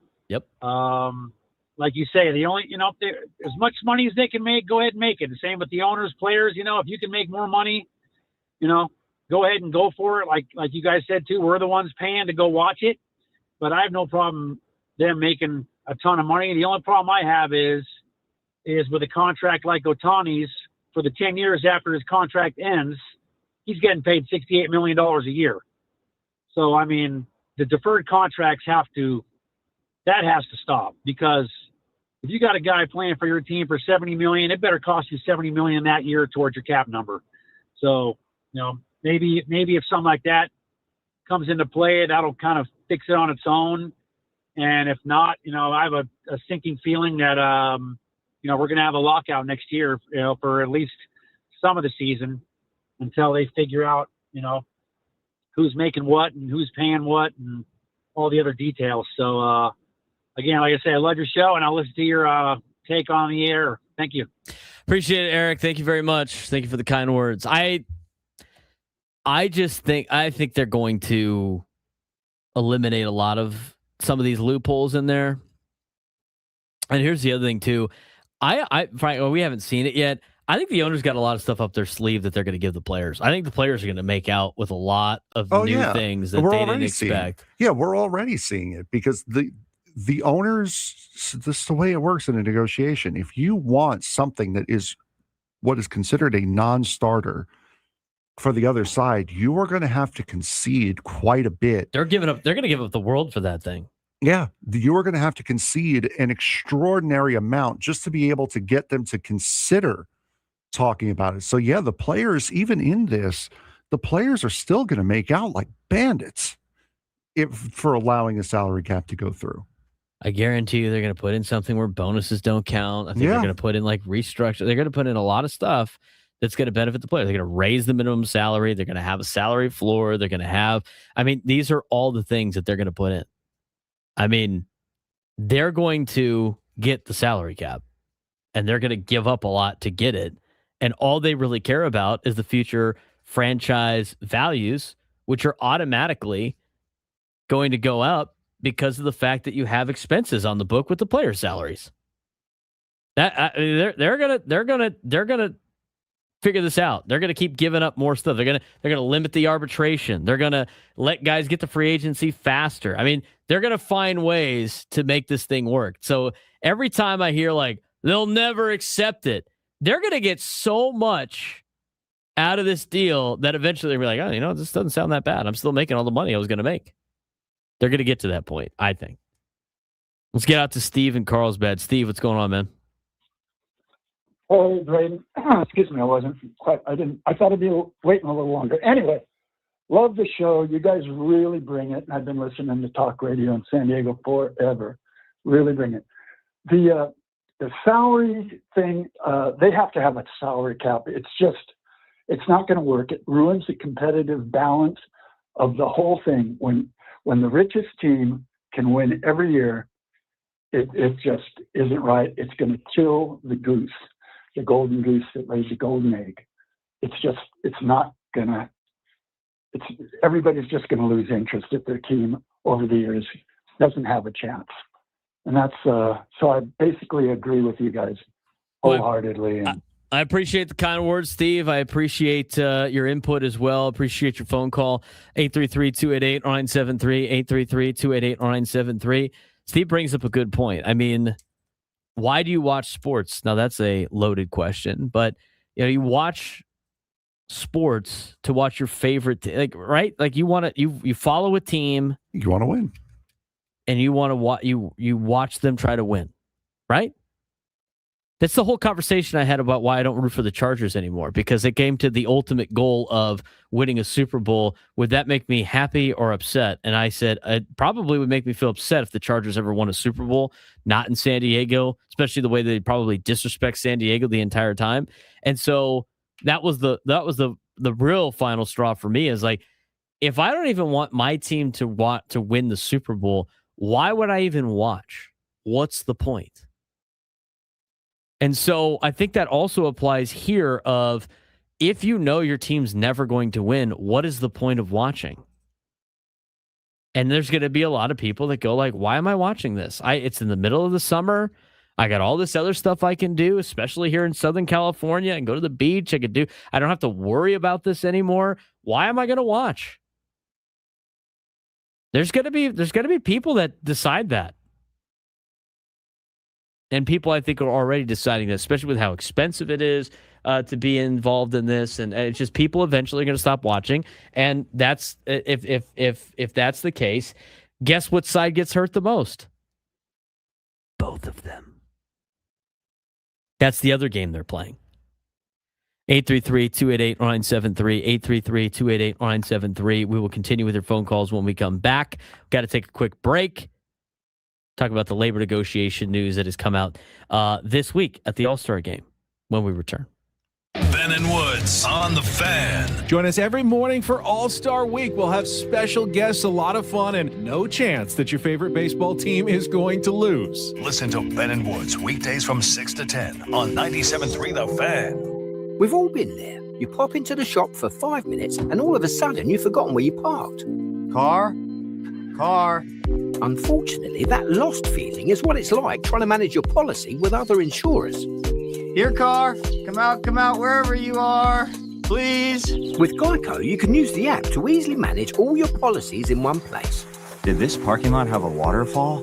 I think you've wandered too far, mate. It feels good to find what you're looking for. It feels good to Geico. If you're still using a sports book to bet on the soccer tournament, you're getting robbed. Delete that app and join the millions using Polymarket. Polymarket is a prediction market, not a sports book. Trade against other fans, not the house. Polymarket, your go-to prediction market for soccer's biggest stage. Available in all 50 states. Download the Polymarket app. Use promo code BLAZE to unlock $50 free for your first trade. That's promo code BLAZE. Trading not available in all jurisdictions. Check local regulations before trading. Restrictions and eligibility apply. In 2026, Bay Alarm celebrates 80 years of security. With burglar and fire alarm systems, 24/7 in-house monitoring, and local service, our promise to San Diego remains the same. We got you. Learn more at bayalarm.com. Being offered a puny settlement? Don't cash that check. It's a joke. You got messed up. Instead, click iaccidentlawyer.com to see big wins. 800-920-08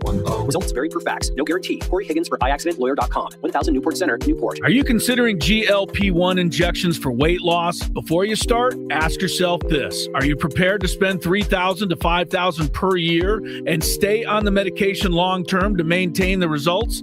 Many prescription weight loss injections require weekly shots. And when the medication is stopped, weight regain is common. Here's something most people don't realize. A significant portion of the weight loss can come from muscle, which can slow your metabolism and make keeping the weight off even harder.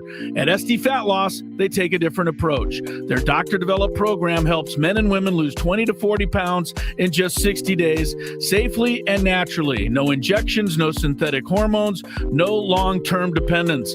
Instead, they use real food to reset your metabolism, control hunger and cravings naturally, and help your body burn fat, not muscle. Right now, you can schedule a free 15-minute phone consultation to see if the program is right for you. Go to sdfatloss.com. Results may vary. This is the story of the one who keeps multiple buildings running smoothly day after day. Plumbing that flows, HVAC that hums, cleaning supplies that keep surfaces sparkling. That's why she counts on Grainger. With easy reordering online and 24/7 support, Grainger helps her keep the products she needs on hand. So shelves stay stocked and buildings stay ready. Call 1-800-GRAINGER, click Grainger.com, or just stop by. Grainger, for the ones who get it done. Here's a World Soccer Championship Team Spotlight, brought to you by the first ever Infiniti QX65 and by Lowe's. Members get more at Lowe's. Argentina entered 2026 carrying the confidence of its 2022 triumph and has continued to demonstrate its winning pedigree. With disciplined defending, creative midfield play, and dangerous attacks from every angle, the Ava Celeste remains one of the tournament's biggest threats. Onyx, I keep having stomach issues. Please make me a doctor's appointment. Okay, are you suffering from diarrhea, bloating, gas, or oily stools? If so, you may want to ask your doctor if it could actually be a problem with your pancreas, called exocrine pancreatic insufficiency, or EPI. My pancreas? How is EPI treated? A prescription medicine like Creon, pancrelipase, is used to treat people who can't digest food normally because their pancreas doesn't make enough enzymes. Creon is the #1 prescribed treatment for EPI. Creon may increase your chance of fibrosing colonopathy, a rare bowel disorder. Tell your doctor if you have a history of intestinal blockage or scarring or thickening of your bowel wall, if you are allergic to pork, or if you have gout, kidney problems, or worsening of painful swollen joints. Call your doctor if you have any unusual or severe gastrointestinal symptoms or allergic reactions. Take Creon as directed by your doctor and always with food. Do not chew capsules, as this may cause mouth irritation. Other side effects may include blood sugar changes, gas, dizziness, sore throat, and cough. These are not all the side effects of Creon. You can learn more at 1-800-633-9110. Before your appointment, visit creoninfo.com. That's CREON info.com. This is an Odyssey Sports Minute. Spain were incredible in the 2-0 shutout win yesterday over France, keeping a clean sheet over the best attacking team in the tournament. And through 7 games of this tourney, Spain have only conceded 1 goal, on pace to set the record for least goals conceded by a potential winner at the World Cup. Spain looked to be the soccer equivalent of the 1985 Bears or the 2000 Baltimore Ravens. I'm Nick Costos. This is San Diego's #1 sports station, broadcasting live from the Phil House Studios. We know how.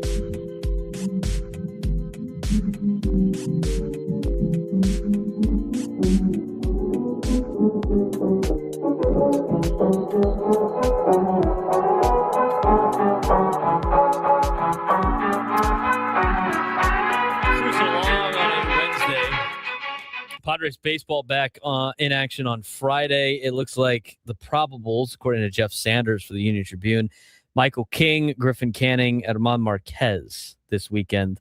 Royals, Seth Lugo. So Seth Lugo versus Michael King. That's interesting.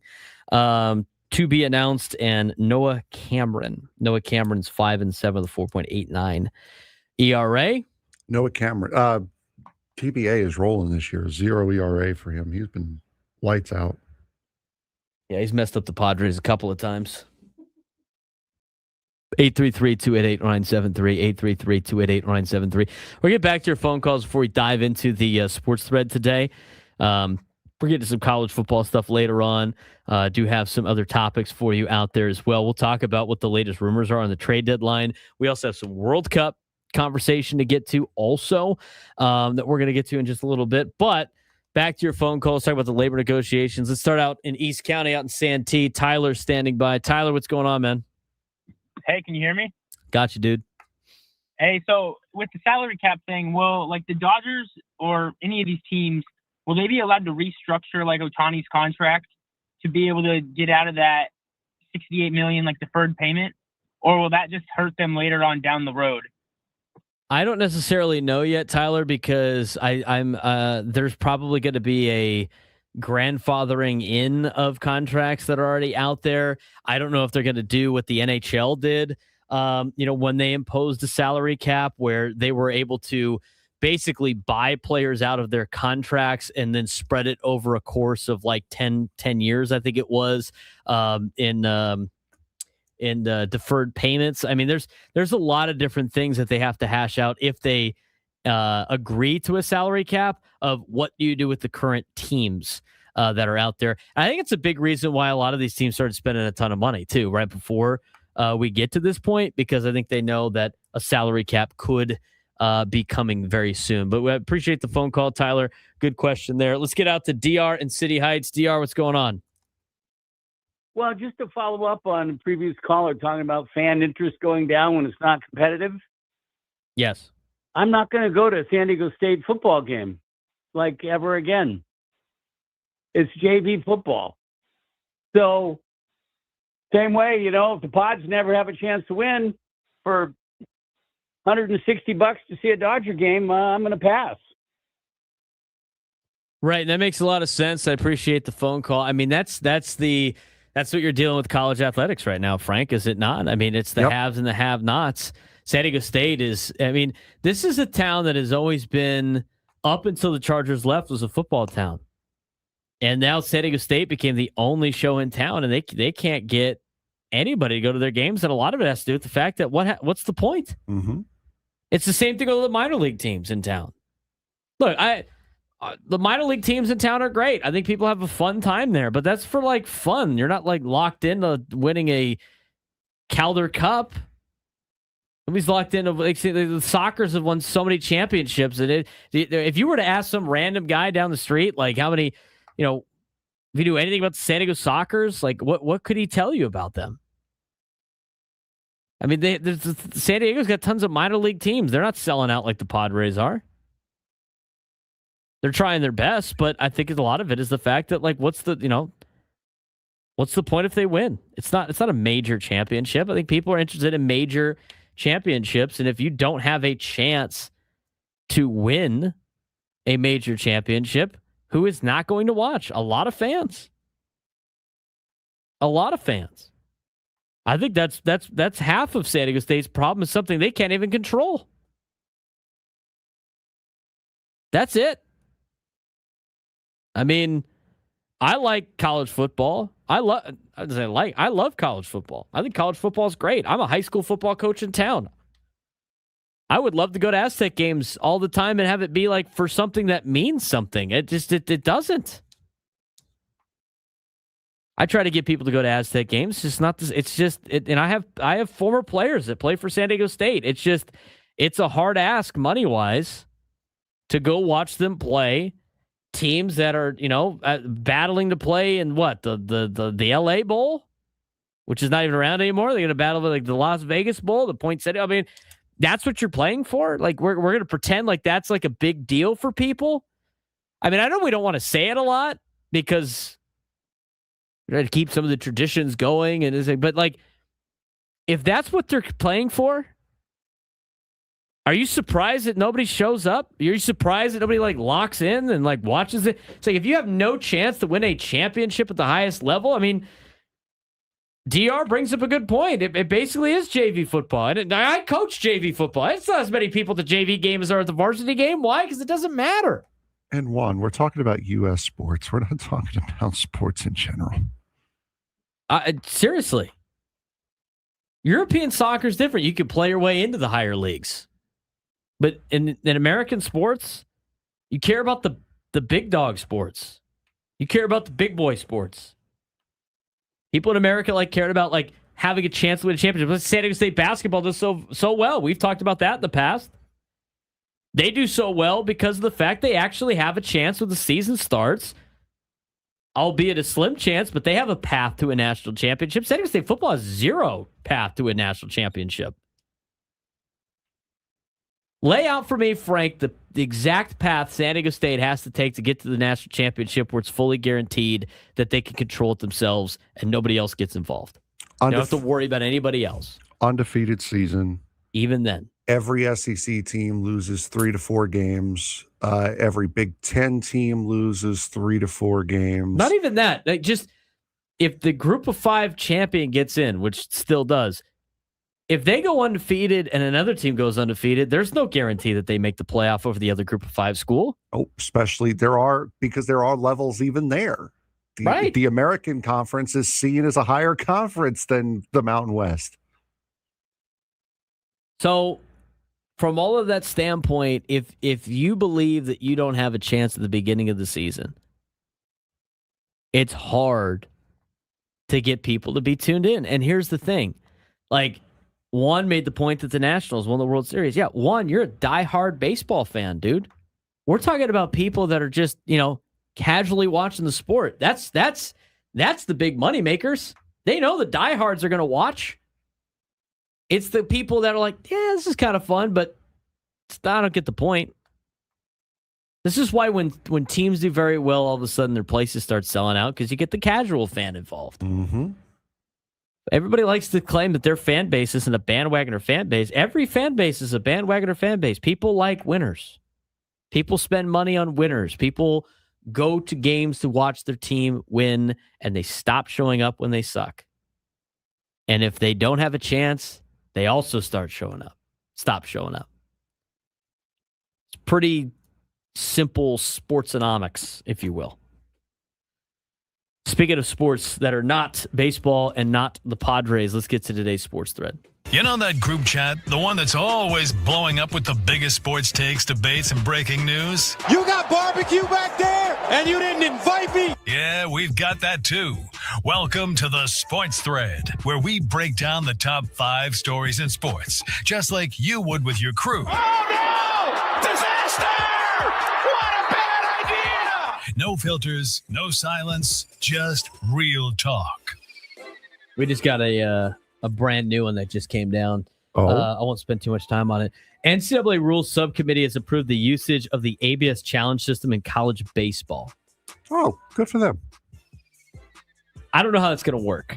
I'm just thinking about all the venues I have called games at. They're going to set up an ABS system in all of these college venues for 2 challenges per team. Bruh. On balls and strikes with umpires that are not better than the guys in the pros. Stop thinking. The logistics. Stop thinking. Oh, it's going to be great for the SEC. I don't know how anybody else. How's the Big West going to do this? Stop thinking. Mountain That's how West they're going to do this. Pac-12 baseball is going to be locked in. Stop thinking. That's all you need to do. Just not think about it. Are you in charge of putting the camera up? Are you in charge of putting the sonar up? No, but I have to listen to the people that do bitch about it. Well, that's on them. I don't want to hear the bitch about it. I can't believe we got to put all this stuff up. I'm just telling you, logistically, it's a nightmare. So it's going to be great for the SEC. Moving on to number 1. Our non-baseball related sports thread started with baseball, and now, because College of that, baseball. we will move to number 2.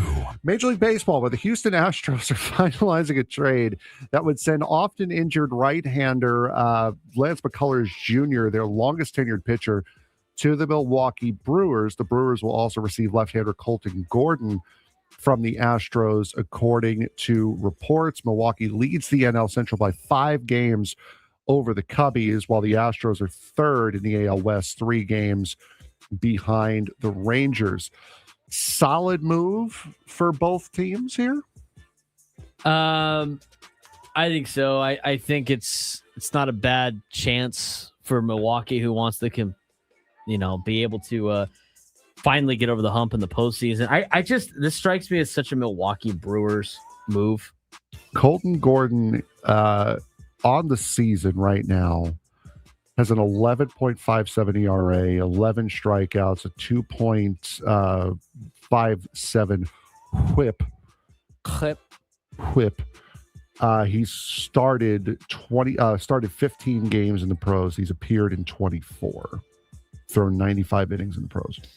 I just think it's not a bold move. I think they're taking a small, risk. You don't even know if Lance McCullers Jr. is going to be able to.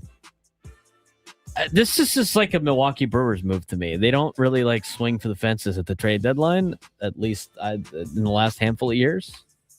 But I also don't really see how the Astros got too much better here, other than you have a lefty pitcher under control now. That's about it. And they're probably done with Lance McCullers Jr. Mm-hmm. I would agree. Number 3. The ACC implements a new tiebreaker policy for its title game. Yeah, we were going to talk about this a little bit later. Number 3. But Dallas Cowboys it's so the opposite direction of where college athletics should be going. Do you see how many rules they have in the tiebreaker? They have 2. Head-to-head, and then they get into resume. What are we doing? Enough committees, enough dumb people trying to determine what's good and what's not good. Enough of this nonsense. I don't know why you're going on about the ACC, because number 3 is Dallas Cowboys pass rusher Charles Snowden suspended for 3 games by the NFL. Cowboys outside linebacker Charles Snowden has been suspended for the first 3 games of the season, according to the NFL's transaction wire. He is eligible to take part in all of Cowboys preseason activities, including games. The suspension will take effect after the NFL's roster reduction to 53. Snowden's suspension, the reason for his suspension was not stated, but he reached a plea agreement in January to resolve a DUI arrest in 2024 when he played for the Raiders.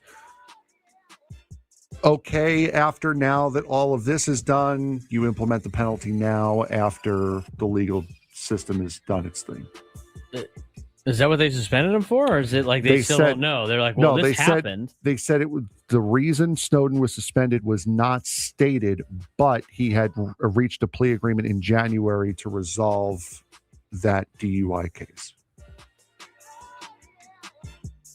We don't even know if it. That's kind of weird. That's just kind of assuming that that's what it was. Yeah. I don't.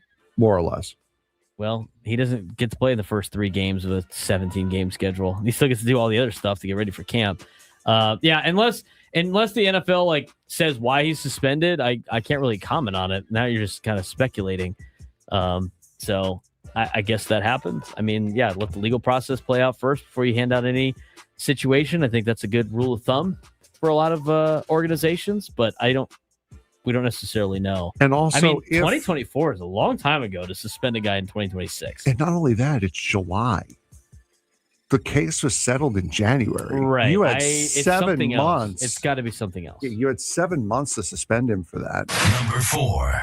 The NBA Commissioner Adam Silver said yesterday that he remained hopeful that the investigation into Kawhi Leonard and the LA Clippers for alleged salary cap circumvention would conclude this summer, and the league was not responsible for holding up a reported trade that would have sent the 7-time All-Star back to the Toronto Raptors. Silver said, quote, "This investigation needs to be wrapped up before the beginning of next season," Silver said while addressing reporters at the NBA Board of Governors meeting. "It's going on longer than I would have hoped. There is no question about that." How long can you realistically hold up this conversation? Because now you have the Toronto Raptors thinking that they traded for a player. You have the Clippers going off of the fact that he's not going to be here. How close to the season can you get for it to be fair for these two teams? They're waiting on the NBA on this? They're going to wait for the NBA said they're waiting on the investigation. The NBA said it had nothing to do with the holding up of the trade. I feel like they should veto this almost immediately and then you can trade him after the fact. I don't know how you could trade for a player if you don't even know if he's going to be eligible or not.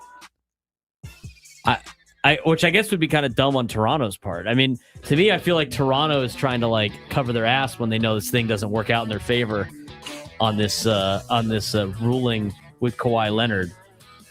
You play stupid games, you win stupid prizes. I mean, you can't keep this thing going for a long time. No, you really can't. It drastically changes how you prepare for the season. Yep. Anyway, new lunch hour when we come back, World Cup date as well.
Fluff, no filters, just San Diego sports the way it's supposed to be. When one asset of your game is not performing at a high level, you need the other portions of your game to step up and overcome those things. The takes hit different here.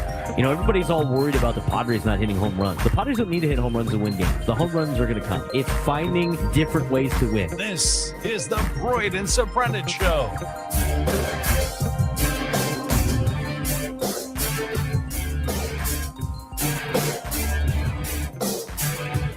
New lunchtime hour on the Fan. He's Frank Marchese. I'm Braden Surprenant. We are underway in Atlanta for the semifinal game. Winner of England and Argentina will take on Spain in the World Cup final over the weekend. We will get to our World Cup date in just a little bit, but I just saw this pull up on my Twitter feed. Hilarious. So it's a news piece from Florida. No surprise. A 77-year-old woman is now speaking out after the state of Florida sent her a randomized license plate number that appears to read squeeze ass. Her license plate is SQZ A55. And Frank, she is visibly upset about that. Squeeze ass. She lives in a senior home community, a living home, or senior living community. She is so upset about her new license plate of the randomly generated letters SQZ A55. You and I had the same reaction. She probably wouldn't have even noticed if it wasn't probably for her grandkids that said, "Oh Grandma, yeah, 100%. Your license plates is squeeze ass." Which one is better, that one or Kramer's ass man that he got? I don't know, man. Squeeze ass. There are so many people in the comments on this article wanting the license plate. Would you keep that license plate? 100%. Are you kidding me? You know, I think there's a LO Gold Shoe read in here somewhere. Bro.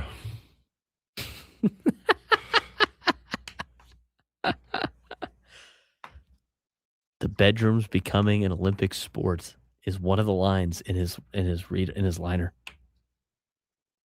You were here when he was explaining that, right? He was just pretending not to pay attention to the words, just kind of reading it Ron Burgundy style. Squeeze ass. What a license plate.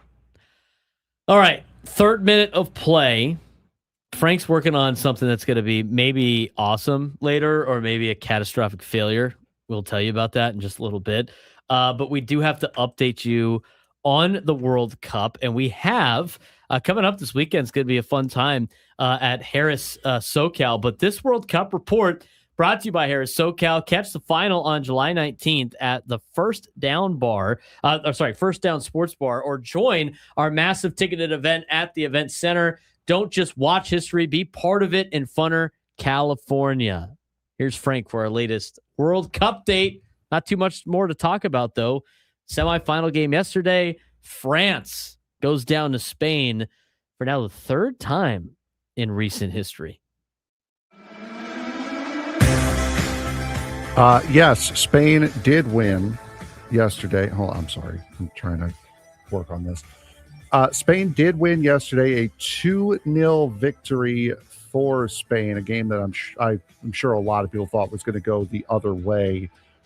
And then today, we have England versus Argentina. England versus Argentina. Why are you saying it like that? Because that game is in the going into the 5th minute right now. Saturday will be the third place game. France is waiting on its opponent. The World Cup final will be on Sunday. Spain is awaiting their opponent.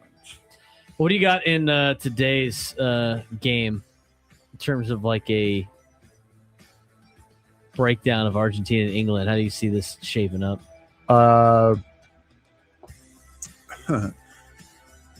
England always seems to choke at the worst possible time, especially if the game goes to penalty kicks.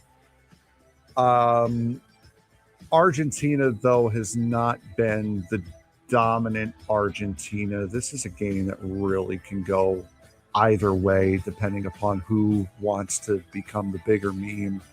But Frank, I thought FIFA was rigging this for Argentina. Isn't that what everybody was saying? Aren't they rigging this for Argentina? And they're just showing right now. They had a scare against Cape Verde. They had a scare against Egypt. They had a scare against Switzerland. Switzerland, they were more or less okay. But other than that, I think Argentina is the better team. I really do. I think Argentina is a little bit better off than England is. England's really got Harry Kane and Jude Bellingham, and that's it. If those two don't really kick off the way they're meant to, I don't know what England can really do, because Argentina does have a plethora of goal scorers, both on the pitch and on the bench as well. This isn't like the first time these guys have met in the World Cup. I mean, every World Cup meeting seems like a villain for these guys. The Athletic wrote about that in an article for a preview. Last six World Cup meetings, or the 6 World Cup meetings between Argentina and England. 1962, England won 3-1 with little controversy. Sounds good. 1966, the quarterfinal, England won 1-0. The controversy in this game, Argentina captain Antonio Ratton is sent off, refuses to leave the field. England labels him a cheat and poor sport. Ratton claimed that's about as damning a wow. That was rough. Ratton claimed he couldn't understand why he was being sent off. The referee had promised an interpreter if language became an issue. No interpreter ever came. The guy never left because he never got explained to him in his native language why he was getting kicked off the field. England manager Alf Ramsey famously called Argentina animals. Many believe this moment truly started the modern rivalry between England and Argentina. Maradona changed everything. 1986 quarterfinal, Argentina beat England 2-1. Match became immortal because of the hand of God. Maradona intentionally punches the ball into the goal. England views it as cheating, theft, one of sport's greatest injustices. England does accuse a lot of people of cheating, it seems like. Argentina views it as cleverness, gamesmanship, revenge. Maradona later wrote, "I am not sorry. I am not sorry." He even sued a newspaper that claimed he apologized because admitting regret would have damaged his reputation in Argentina. Ironically, only minutes later, Maradona scored perhaps the greatest individual goal in World Cup history. How about that? How about suing somebody? Newspaper said he was sorry. He's like, no, I wasn't. I'm not sorry for that. Suing a newspaper for claiming you apologize for something that you did when you did not, and you refused to apologize. 1998, round of 16. You had Diego Simeone and David Beckham. Most famous red card sequence. Simeone fouled Beckham. Beckham lightly kicked back while on the ground. Simeone exaggerated the contact. Beckham was sent off. England eventually lost on penalties to English fans. Simeone became public enemy number 1, and he later admitted the referee fell into the trap. Ha ha ha. Years later, Beckham and Simeone made peace. They exchanged jerseys after a Champions League match. England fans have never completely forgiven Simeone on that. Difference between both countries. England's view, every tournament produces another individual villain. They had Ratton, Maradona, Simeone. Argentina's view, England itself is the villain. Perceived FIFA favoritism towards England in 1966. This is what Argentina believes. Complaints about refereeing, political tensions, and then the Falklands War. For Argentina, this rivalry extends well beyond soccer.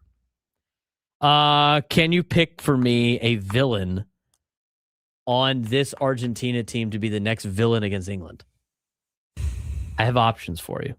Go ahead. Christian Romero, Lisandro Martinez, Enzo Fernandez. The three that The Athletic came up with.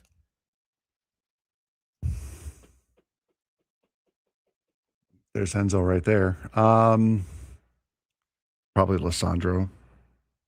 Lisandro Martinez, nicknamed the Butcher, always plays physically. Another easy player for English fans to dislike. Christian Romero is a Tottenham defender. He's known for reckless tackles, physical defending, emotional play, and is described as an agent of chaos. If he injures Jude Bellingham, expect England outrage. I would imagine so. Enzo Fernandez, already unpopular among portions of English fans because of Chelsea struggles, transfer rumors, and plays for Chelsea. You're still taking Martinez? Yeah, I'm still taking Martinez. What about Emiliano Martinez? The Aston Villa goalkeeper. He exists. He's a psychological troll, they say. Okay. Tactics include trash talking, delaying penalties, throwing the ball away, insulting shooters, making strange faces, mind games. He is the greatest penalty shootout gamesman in soccer today. Yes or no?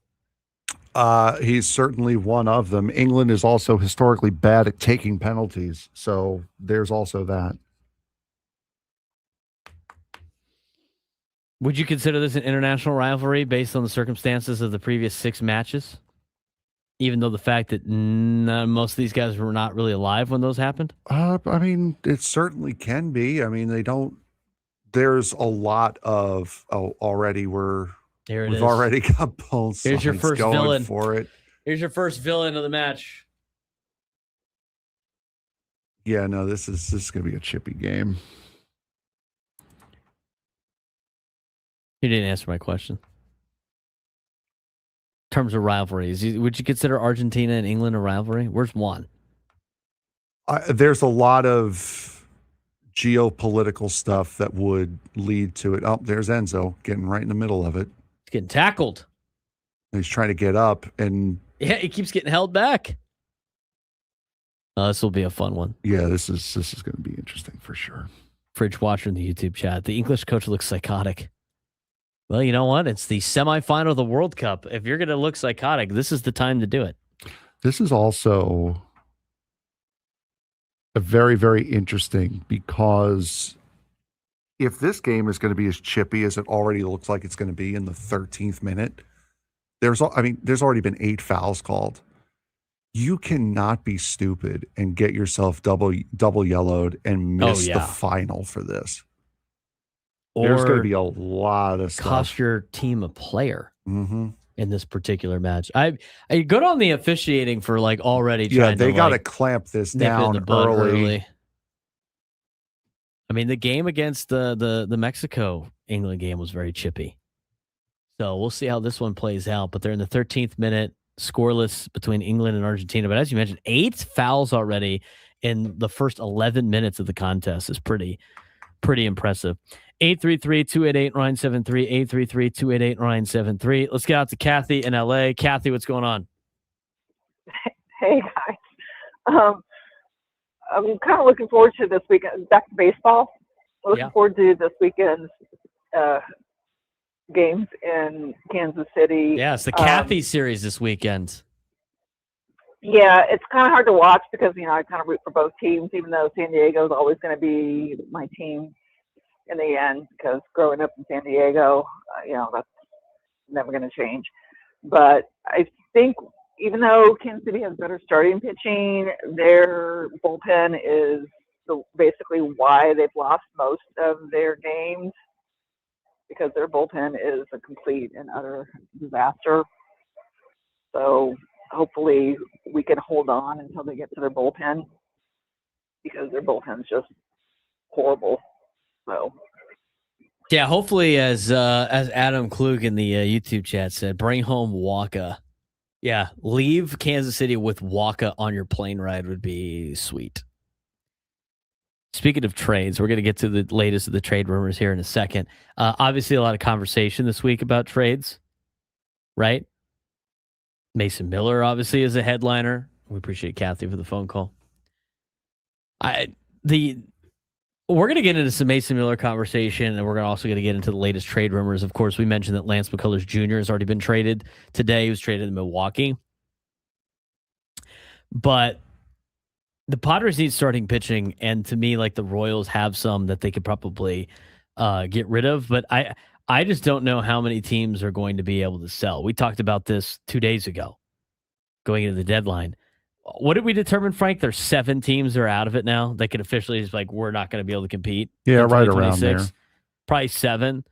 I mean, the standings haven't changed. We looked at it the other day. I mean, that those are just the teams that are not within, I think I said 4 games of a playoff spot. There are 7 teams that are not at least 4 games out of a playoff spot. And that is Kansas City. And that is Los Clemente, and that is the Angels, and that is Colorado, the New York Jetropolitans, the Giants, and the Reds. Everybody else is within 4 games of a playoff spot, which is going to show that the Padres are that there's going to be teams that are in it. There's going to be teams that are in it, and they might want to make a case to make the playoffs. I mean, the Pirates are a team that might want to make a push because they want to make the playoffs. Seattle has never made a World Series. They might be interested in going after it at the deadline. And Seattle is, one spot. They're in a wild card spot under 500. 1 game under 500. When we saw this at the beginning of the year, Frank, the standings and like all these American League teams that were below 500, I thought it was going to balance itself out. But did you think that at this point, at the All-Star break, a wild card team would still have a sub 500 record in the American League? I know it's 1 game, but did you think it was going to last this long? I didn't. Seattle is, I mean, it's one thing to have like a team lead a division close to 500. That happens all the time. But to have the final wild card spot right now in the American League be a team that's 1 game under 500 is remarkable to me. That means everybody else is below 500. The American League only has 5 teams above 500. We were saying at the beginning of the year, it's like, oh, small sample size. It's still early with the schedule. It kind of changes things. But 5 teams, only 5 teams above 500, and one of them is only 2 games above 500. That's crazy to me. That's crazy to me. So there's going to be a lot of teams that might be interested in buying. What's the latest on the trade rumors? Some interesting information about Mason Miller. And what's some other players that are getting dangled around the trade deadline? The latest rumors on them as well when we come back on the Braden Surprenant Show. San Diego Sports Station 97 through the Fan.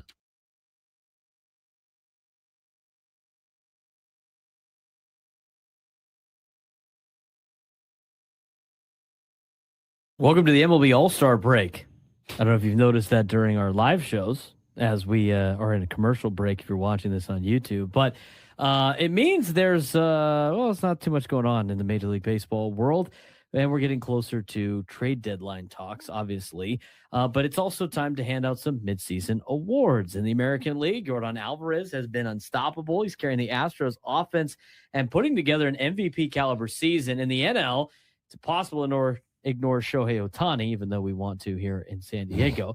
Even when his hitting alone isn't enough, he adds elite pitching on top of it, and that's why he remains the favorite for the MVP. The biggest disappointment, Vlad Guerrero Jr. struggling after signing a massive contract. Where have we heard that before? And the Mets offseason additions failing to produce.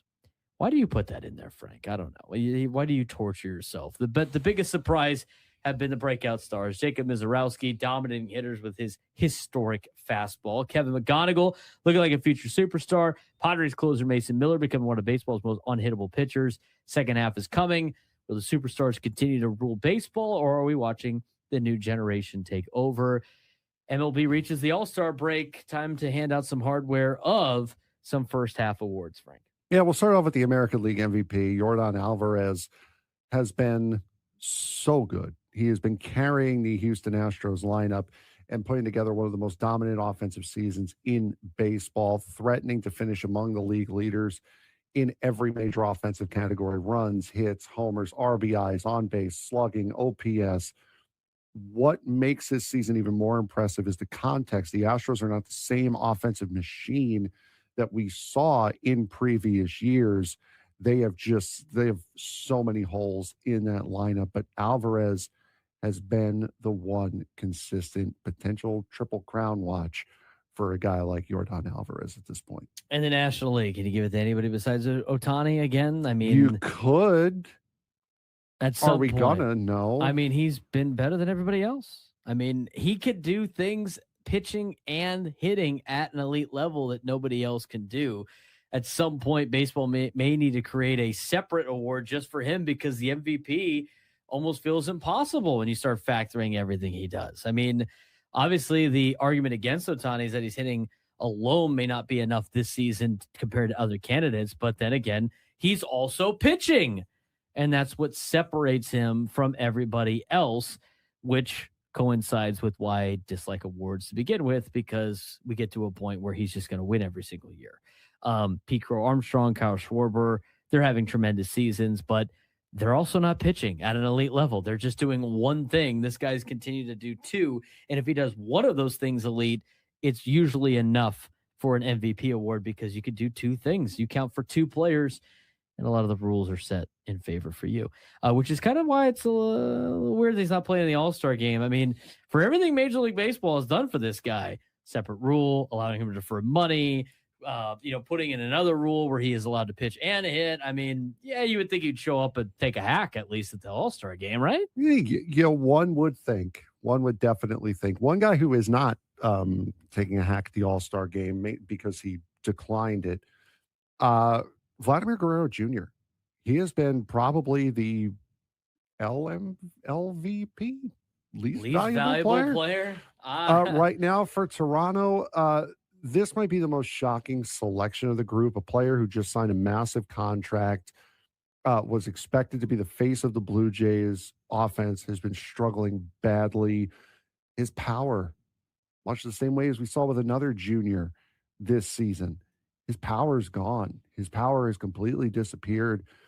He's not been able to drive the ball consistently in the air. And for a team with postseason expectations, his struggles have been really, really devastating for Toronto, as we just saw here last weekend. Yeah, the Blue Jays obviously need the superstar of Vlad Guerrero Jr. in the second half if they want to compete, as they're 2.5 games out of a wild card spot as of Monday. The Mets, NL LVP, least valuable player, is the entire team. This season has not gone according to plan in New York. The Mets have had several major additions in which they expected to build a championship contender, but injuries and underperformance have created a nightmare scenario. Marcus Semien has struggled. Luis Robert Jr. has dealt with injuries. Jorge Polanco has barely been available. Even Freddie Peralta, who is expected to anchor the rotation, has not lived up to expectations. The Mets have entered a year with big expectations, but the first half has been defined by disappointment. But you look at the list of cast of characters. I mean, Marcus Semien is old.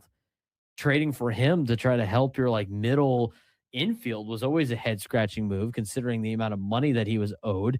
Luis Robert Jr. has not been anything close to what he was at the beginning part of his White Sox career, and has always dealt with injuries. Jorge Polanco has barely been available in the last couple of years of playing baseball, and there's always a reason why the Brewers trade away high valuable players or big name guys. Freddie Peralta joins another list of Brewers that they didn't mind parting ways with. What is the current status of the New York Mets, Frank, and your fandom of the New York Mets? To the American League Cy Young, first half Cy Young. Let's go with let's try to cheer me up a little bit here. All right, American. And our baseball coverage on 97 through the Fan is presented by Xfinity. Score the most reliable Wi-Fi. One price, 5 years guaranteed. Xfinity, imagine that. We need a contestant for a midday sports standoff. 833-288-0973. 833-288-0973. We'll be doing that in the next segment. Haven't done it too many times this week. If you take me down at sports trivia, you'd be entered for a chance to win a grand prize of a trip to Vegas. We'll talk more about that in the next segment. Let's get to, though, the latest on the MLB trade rumors. And what's interesting to me on this is there's a couple of things that have popped up at the deadline, at the All-Star break that's leading the conversation. But Frank, right now, nothing's leading the conversation more than teams trying to poach a guy like Mason Miller, which I think leads to an even bigger conversation that we could get to later on in the show. But as of right now, the latest update from the All-Star game is AJ Preller not committing to buying or selling as the Padres sit at 48-48. Yeah, I mean, it's kind of, it really is that situation. It's that odd purgatory. They haven't really done too much to show that, hey, we can go on this big run. And they've also shown that they're not out of it. So you're stuck in that purgatory, which is why these next 16 games are going to be the most crucial 16 games of the season, because it lays out how your next 2 months are going to go. Padres are 48-48. They're 3.5 games out of the final National League wildcard spot. 4 teams sit ahead of them. One of the biggest bubble teams in baseball, obviously. And it's a very important 16 games leading into the trade deadline that starts on Friday. What AJ Preller said is he made it very clear that every option is being considered. His key message this week was the Padres are going into the deadline open-minded. They'll evaluate buying, they'll evaluate selling, and they'll evaluate whatever makes the organization better, which is notable because Preller is typically one of those, one of baseball's most aggressive buyers. And the other thing that was in this article was the fact that Mason Miller isn't going anywhere. Despite rumors around baseball, Preller really shut down that speculation. We heard him say it over the weekend after the draft press conference, but he said the organization acquired Mason Miller believing he'd be part of the club for years, which means Miller is viewed as a franchise piece. Teams can stop calling about Mason Miller. That doesn't mean they will. But the Yankees exist and the Dodgers exist. So here, I want to get to that in just a little bit. I do want to finish up these trade deadline rumors, but when it comes to Mason Miller, it's an interesting development because he might be a piece that is so valuable, you don't really have a market for him. I'll explain that in the 1 o'clock hour. I mean, his value is probably never going to be higher than what it is right now.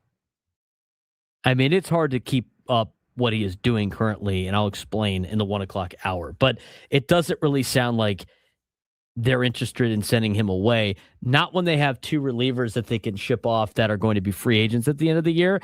I don't necessarily know where Jason Adams' health status is going to be, but one player that always comes to mind is Adrian Morejon, who is a rental left-handed reliever. He's one of the better bullpen arms available.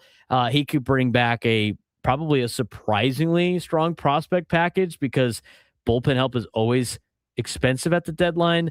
Plus, it didn't really sound like at the beginning part of the season that the Padres and Adrian Morejon were like close on potentially reaching an extension or him returning to the Padres long term. If that's the case, and you keep Mason Miller and you think you can like survive with the bullpen you have, or maybe you go use some of these pieces to get a more controllable bullpen arm. Maybe that's the move you make as part of your buy and sell. I think a lot of Padres fans don't want to see Adrian Morejon go, but if you're going to sell pieces to be better in the future, he is a name that is on that list, and he's pretty high on that list. Yeah, I would think if anyone out of that bullpen gets dealt, it would be Adrian Morejon. He is your highest value piece as far as what you can get back in prospect capital goes. And with Jason Adams' health in question, I believe Jason Adams a little bit older as well. Yes. He's not going to draw as much. So if there is one person that would get traded out of that bullpen, I would have to assume it's going to be Adrian Morejon, unfortunately. Other rental pieces, Miguel Andujar could potentially move. I mean, he could help a contender looking for depth. Walker Buehler is a veteran starting pitcher, although he has not been very good in his last 3 outings. Maybe teams find potential in adding him to their rotation. I don't know if the Padres are in a position to trade away from what their current rotation is, but also a piece that I think that could be part of the equation. Ty France, he could be a rental bat. I mean, likely a modest return for all three of those players. Controllable players that draw interest. Obviously, most of the interest is on Mason Miller, but maybe now's the time to trade Luis Camposano for everybody that wanted to trade him and get rid of him. I mean, how about here's the other thing. How many people were so against Luis Camposano being on this team in spring training? Almost everybody in our YouTube chat was like, get rid of this guy, where he had no trade value. Now he actually does have trade value. And guess what? I bet you a lot of Padres fans are like, yeah, we kind of need him though. This is how this works. If you want to get value back, you got to trade players that are good. But Camposano's still relatively young. He's got offensive upside. You have club control remaining. I mean, heck, that could appeal to a lot of rebuilding teams. Michael King is obviously another fascinating name to watch. I mean, he's not technically a rental, but he could be. He is controllable, but he has options, and he's still viewed as the top of the rotation arm when he's healthy. Trading him would obviously represent more than simply selling veterans. That would really signal a larger organizational reset, and I think that would probably lead to, if you see Michael King go, they've punted on the season. I don't. With the amount of help they need at starting pitching, they can't afford to trade him and then have to replace four guys and still be competitive. I don't think it's like a Detroit Tigers Jack Flaherty situation, if you will. That's the latest on the Padres. The White Sox. Murakami wants to stay in Chicago. At least that's what he said. He's one of baseball's biggest international stars, and he made it clear during this week that he wants to stay with the White Sox. He only signed a 2-year, $34 million deal. He becomes eligible for another contract entering his age 28 season. Pete Alonso signed a 5-year, $30 million a year deal entering his age 31 season. Murakami is younger. He's entering his prime. He could potentially command an even larger contract. I would imagine he is going to get a larger contract when this one is done. Do you see the White Sox re-signing him before he hits the market? He says he wants to stay. I think that's the easy thing to say at the All-Star game when you're getting interviewed and you're representing the White Sox. I mean, times are good right now for Chicago. They're in first place. I think a lot of it's tongue-in-cheek on the whole, I want to stay. I mean, doesn't every player theoretically want to stay if the team is decent and not have to move your family and not have to change? I mean, I could see where he's coming from. They're tied with Cleveland for first place right now. I don't.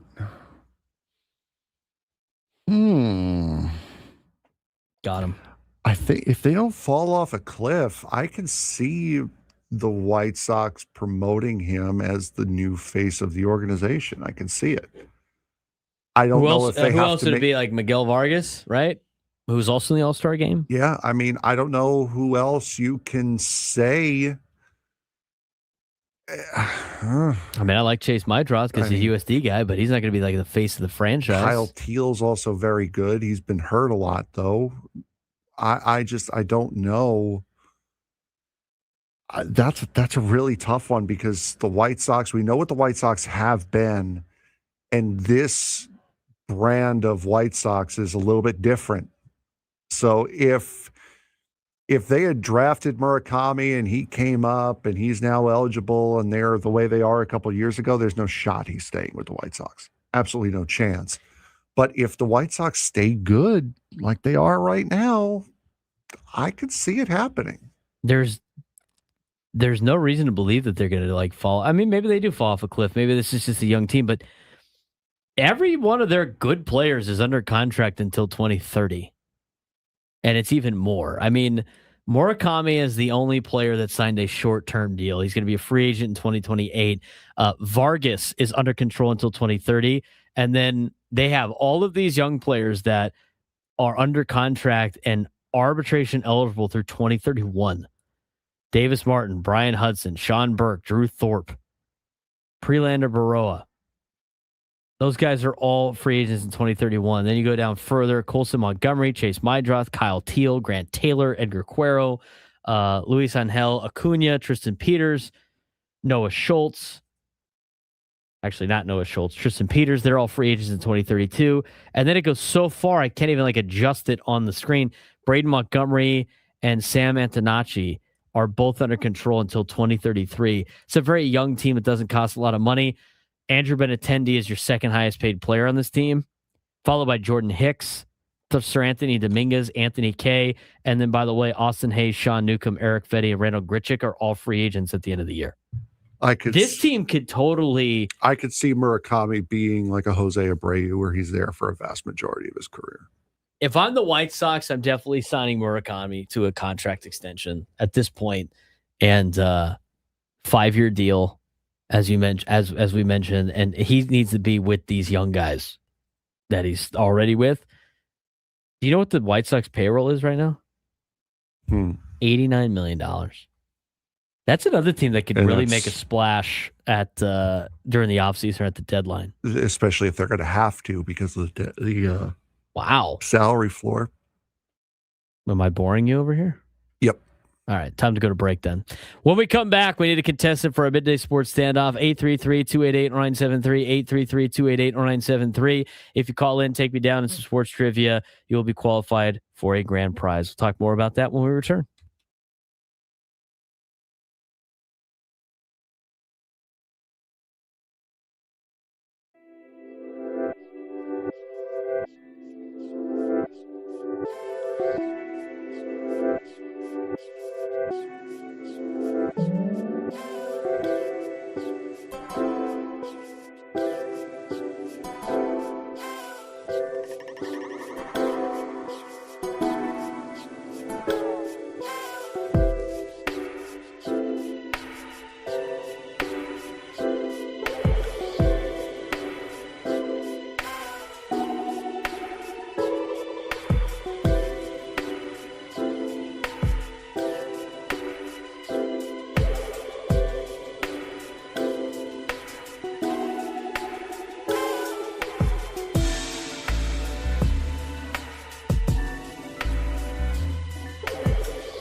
12:41 on an off day here in San Diego. It is an off day for everybody in Major League Baseball as part of All-Star Week. It's a Wednesday. Show time is 12:41. He's Frank Marchese. I'm Braden Surprenant. It's the Braden Surprenant Show. San Diego's Urban Sports Station 97.3 The Fan. We got Project Crucible after this. That's a lot of work for them. Not really for me. I'm kind of just watching. But they started at 6 in the morning. This morning, my football team that I coach over at Cathedral, they do Project Crucible every year. They go through a lot of different highly difficult using your brain, conditioning, and teaches discipline and a lot of other stuff. And it usually is a roaring success, but they're gonna be there for like 2 days at Cathedral. I don't have to sleep over, thank goodness. But I might be there pretty late tonight and then again tomorrow, and they're done on Friday. So I will be going to that after the show.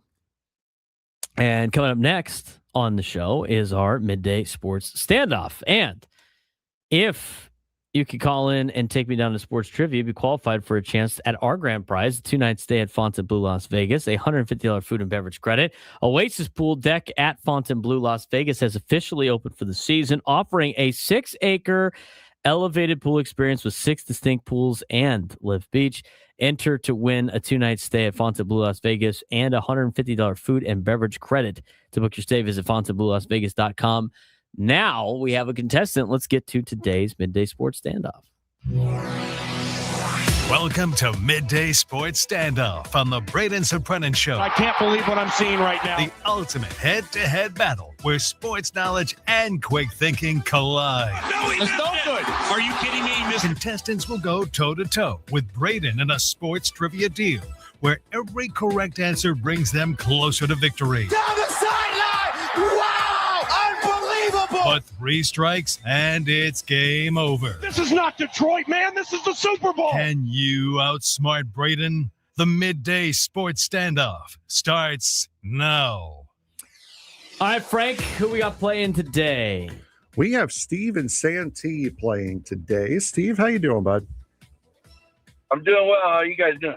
Good. So today's topic, we're sticking with the All-Star game since we had it yesterday. Figured it'd be a little bit easier to name all the ballparks and name all the cities that recently hosted the All-Star game. So let's go back to when it started. There were 11 different cities that hosted the All-Star game before World War II. So 1933 for the first one, and 1944 when it was postponed in 1945 for World War II. What cities hosted the MLB All-Star game pre-World War II? Now, a couple of things here.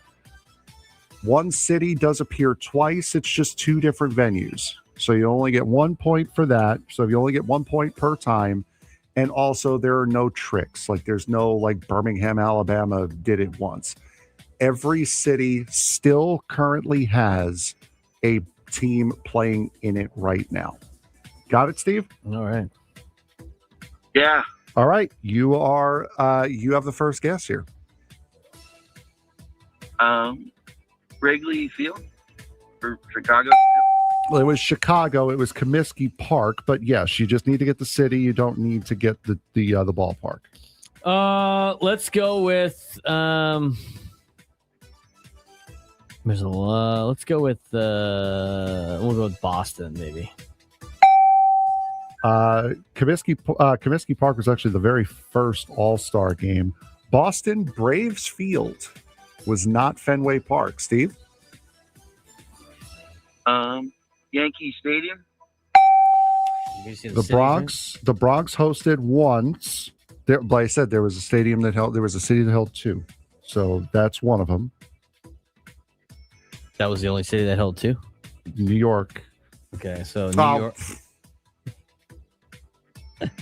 I'll go with the other New York.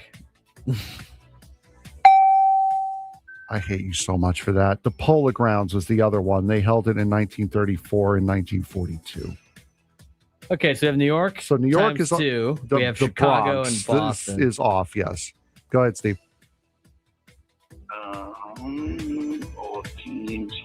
There's 11. Detroit. Detroit Briggs Stadium did hold one. I believe that was 1941, I believe. Let's go with Philadelphia. Shibe Park was there, yes.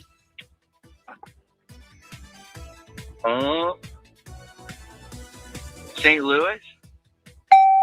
Sportsman Park, yes. What about... Oh, running out. There was only so many teams back then. Let's Cincinnati. Crosley Field. We got 1, 2, 3 left.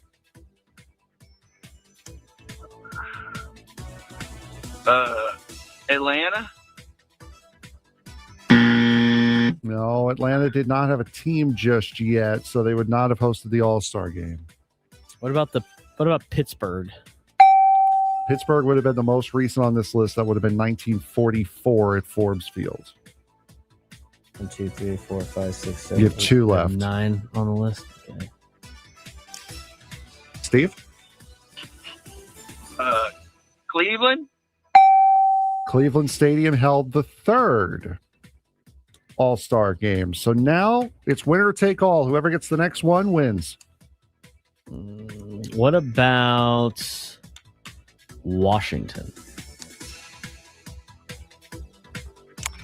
Unfortunately, Steve, Braden does take it. It was Griffith Stadium in Washington, D.C. that was the winner. That was the host there. So the All-Star Game hosts pre-World War II.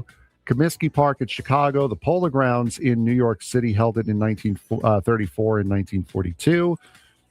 Cleveland Stadium in Cleveland, Braves Field in Boston, Griffith Stadium in Washington, D.C., Crosley Field in Cincinnati, Yankee Stadium in the Bronx, Sportsman's Park in St. Louis, Briggs Stadium in Detroit, Shibe Park in Philadelphia, and Forbes Field in Pittsburgh. How many? What was it, like 16 teams back then? I believe so. Something like that. I think the only other teams that didn't host, their cities hosted.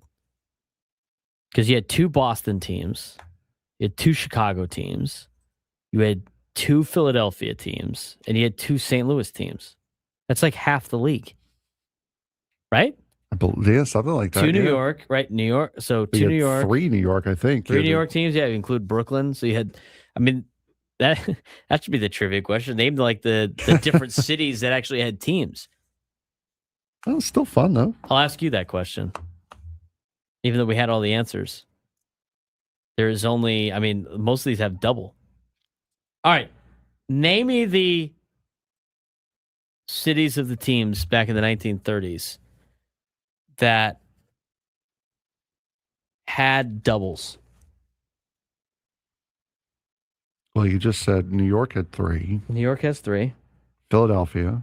Philly. Boston. St. Louis. Chicago. I think that's it. DC didn't have 2. Cincinnati wouldn't have had 2.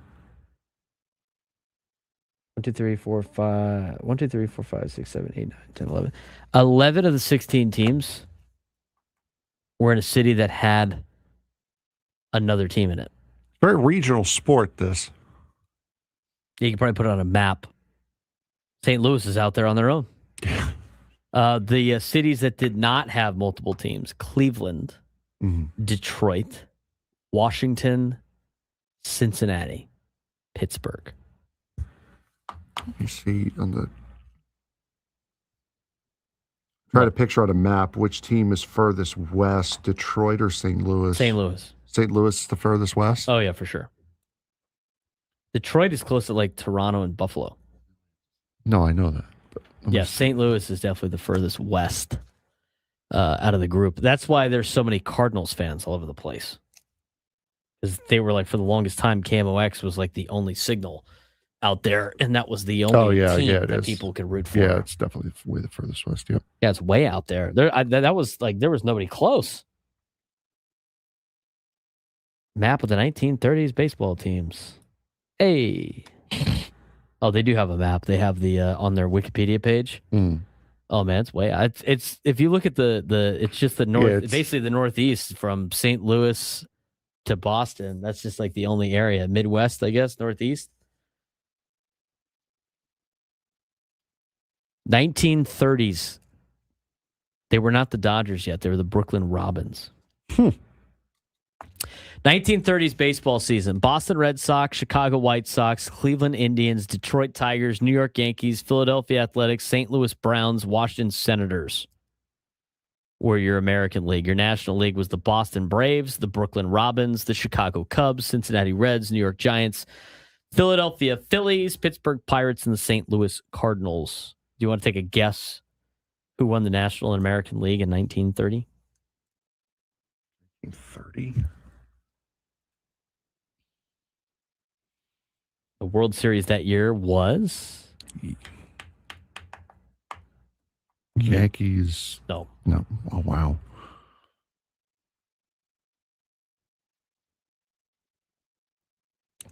Philadelphia Athletics. Okay. And the St. Louis Cardinals. Philadelphia Athletics that year went 102-52. Oh, there you go. Chicago Cubs and Philadelphia Phillies had 2 tie games each. Interesting. That's interesting. They had tied games back then. They had multiple managerial changes that year. Your league leaders, American League, or your hitting leader in the American League was Al Simmons. He hit 381. Babe Ruth was your OPS leader, 1225. Babe Ruth hit 49 home runs that year. Lou Gehrig led in RBIs with 173. Al Simmons had 152 runs scored. Johnny Hodap from Cleveland had 225 hits. Marty McManus, 23 stolen bases, led the league for the American League. In the National League, how many innings did the top pitcher have thrown? Ted Lyons in the American League for the Chicago White Sox, they're 297 and 2/3 innings. Ray Kramer, the Pirates, led in innings pitched that year with 276 innings. And that 200 some odd innings thing, I mean, we see that now. It's like 200 innings is a lot. They're throwing 100 more innings. They're throwing 50% more innings with about 50% less games. Yes, they played 154 games. Oh, that's not 50%. That's way less than 50%. That's way less than 50%. National League average leader was Bill Terry of the New York Giants, hit 401 that season. Hack Wilson for the Cubs. What a hack. Led in OPS, home runs, and RBIs. Hit 1177 OPS, 56 homers, 191 RBIs. Chuck Klein led in runs scored. Bill Terry led in hits, and Kiki Kuehler stolen bases with 37. What was his BABIP? His batting average on balls in play? Can't really tell you off the top of my head. When we come back, speaking of value, Mason Miller's value is at an all-time high. Does that push it over the top to make a trade? We'll talk about it next.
1 o'clock on the Braden Surprenant Show.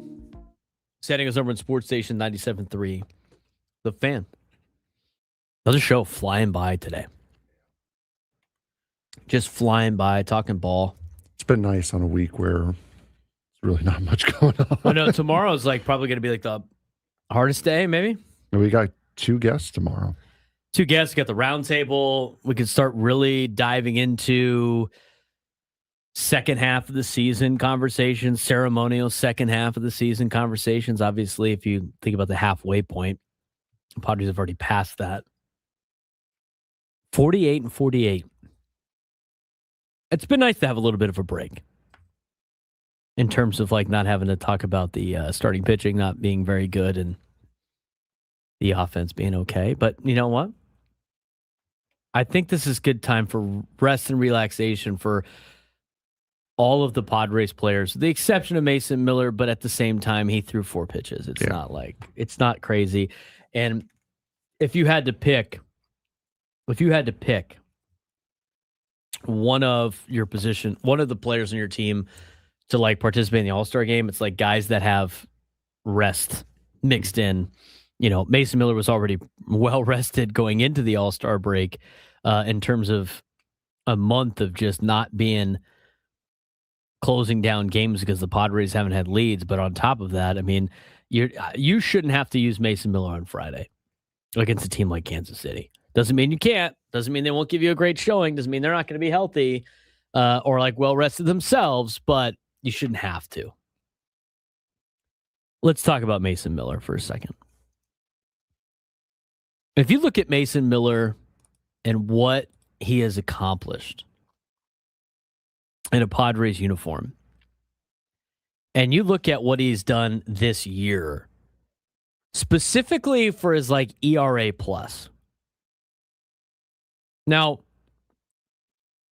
ERA plus is the adjusted earned run average according to Baseball Reference, and it is an advanced baseball stat that standardizes a pitcher's earned run average so they can be accurately compared across different ballparks and ERAs or eras as well.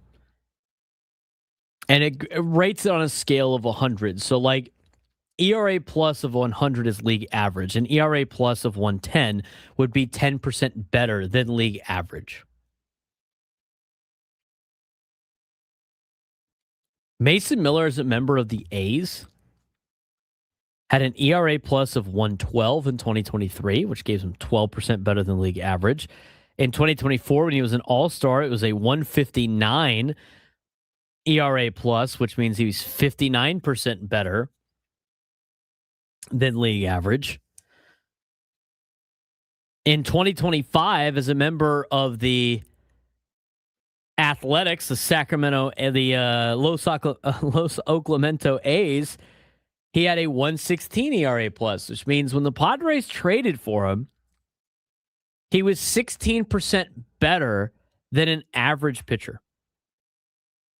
Do you know what his ERA plus was when he got acquired by the Padres last year? In terms of after he became a Padre at the end of the season, what his Padre ERA plus was last year? I does not. 550.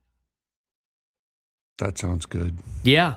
That means he's 450% better than an average pitcher. That's what it was last year in the second half of the season when he became a Padre. This season in 2026, his ERA plus is 458, which means he's 358% better than an average player in baseball, average pitcher in baseball. That is insane. That is crazy. Think about that. Think about what the numbers I was saying before. 116, 152, 112. Those were all his ERA plus stats as an A. He goes to the Padres. It's 550. And then this year it's 458. That is insane value, is it not? I mean, he was really good with the A's. He is just historically good with the San Diego Padres. He's on another level right now. I mean, the Padres traded their number one prospect for this guy when he was 16% at the time that season, 16% better than an average player. He's now valued way above that. In just his Padres tenure, I'll mention the A's tenure first. In his 3 years he spent with the A's combined, his overall stats, his ERA plus is 131. So when the Padres traded for Mason Miller, they gave up their number one prospect for a pitcher that was 31% better than an average pitcher, which is still really good. Since acquiring Mason Miller's ERA plus as a Padre in his career, so in these 2 years now as a Padre, or like really one full season, do you want to take a guess at what that is? His what again? His ERA plus as a San Diego Padre. Total. 0.85. 489. I was thinking like actual. Okay. ERA plus. Okay. I was ERA plus. plus. Wrong completely. 489, which means he is 389% better than an average player. I don't think you're going to see anybody that high value-wise in I mean, just in comparisons, right? Let's talk about Mariano Rivera, Trevor Hoffman. Like, those are the two best closers in the history of the game, right? Mariano Rivera had 13 seasons with an ERA plus over 200 and 2 seasons over 300. His career ERA plus is 205, which means he is 105% better than an average pitcher. That's Mariano Rivera. His highest mark was 308. Mason Miller's this year is 458, and last year he finished the season 550. That's just in a Padres uniform. Maybe he can't keep this up. I don't know if he could or not, but the fact that Mariano Rivera, who's arguably the best closer to ever live, had those numbers of two and the 200s is very telling of just how valuable of a pitcher Mason Miller is. Career ERA plus of 205. The best Mariano ever did was in 2005. He had a 308 ERA plus. Correction. There's another one on there. 2008 All-Star, he was a 316 ERA plus. Trevor Hoffman. Trevor Hoffman only had 3 seasons with an ERA plus over 200. His career ERA plus is 141. These are two Hall of Fame level closers. Mason Miller's blowing past them in terms of the ERA plus. It's really remarkable. Now, how does this relate to like just value? I mean, they have this for position players too, like Aaron Judge, and it's OPS plus. It's the same kind of thing. 100 is a league average player. Aaron Judge's career OPS plus is 177. His OPS plus has been over 200 just 3 times. Mason Miller is pitching at a historic level right now, and his value is probably at the highest it will ever be, which leads to, if you're going to trade Mason Miller, now would be the time. But after that's all said and done, Frank, I view Mason Miller as like a $35 million to $40 million beach house mansion in like Del Mar, where the value is so high, it's hard to sell because I don't know if you are actually going to fully get what you want because the market doesn't have enough people to pay for that. And those who can don't have the assets to give up. Because, I mean, if you think like the Yankees would have enough like capital to pick that up, but they don't have enough assets in minor league talent in order to that they want to give up for that. You don't want him going to LA. God forbid you have to face this guy. There aren't many teams that the ones that can afford him can't give up the prospect capital that they have to get him. Let's talk about like who would be the teams that would, you have to find a market for it. I mean, I have this conversation too. Like anybody that works in real estate understands this, right? When you work in real estate, like you get a commission for the price of the house. Well, by that logic, you'd be like, well, why don't I should just go sell houses in Rancho Santa Fe? I mean, how much harder could it be? I'm still selling the same house. It's going for a lot more. I could make a lot more money just selling one house in Rancho Santa Fe compared to like a handful of houses like Rancho Bernardo. I always ask that question to real estate agents, and they go like, well, you kind of have to have connections to sell those houses because you need their clientele is not very big. It's not like you have an open house and people go check it out and be like, wow, this is awesome. This is amazing. But if nobody has the money to pay for it, that house stays on the market. And it's not because that house isn't valuable. Because again, the value is what somebody is willing to pay. Well, that's to an extent. If there's not enough people to pay for that place, it doesn't make it invaluable.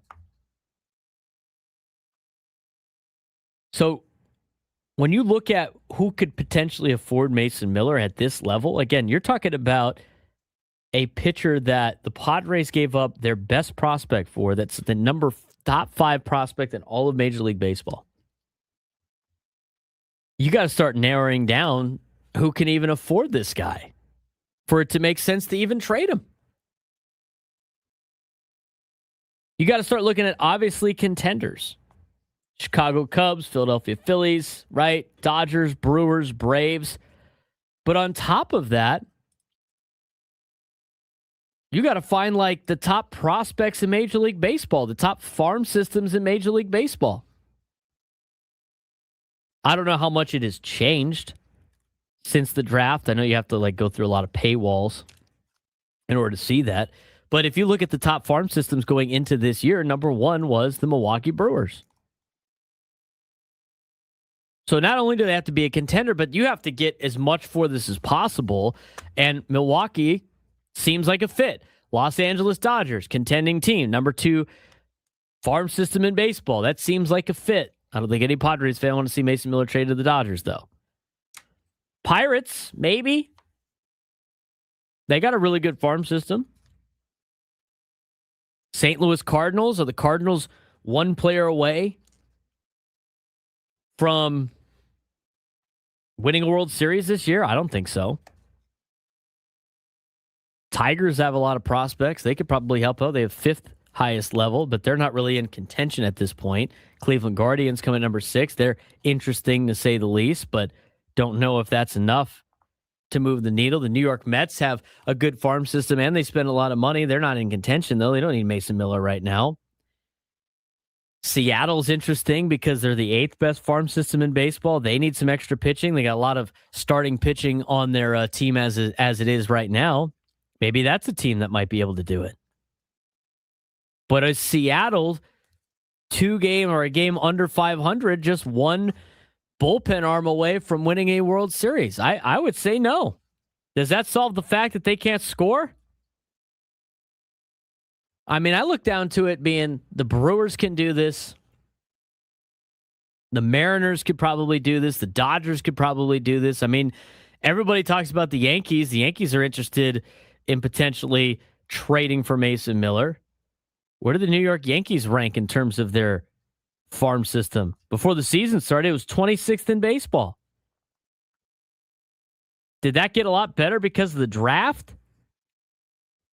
The New York Yankees, I mean, the Yankees are interested. As much as I hear everybody say the Padres have nothing to trade, what do the Yankees have to trade as the 26th best farm system in baseball? Is George Lombard that high? It's the 32nd best prospect in baseball. Your list right now is basically the Dodgers, the Brewers, and the Mariners, and I don't necessarily know if the Mariners want to give up top prospect capital just for a closer. I highly doubt the Padres are interested in trading Mason Miller with a controllable contract to the Los Angeles Dodgers. And those trades, have those trades really worked out for the other teams aside from the Astros in terms of gotten prospects from LA? Off the top of my head, I can't really think of that. The only one that makes a lot of sense is Milwaukee. And Milwaukee might be desperate to get over the hump. Milwaukee might be the team that might overpay to bring in Mason Miller, in which you would get a big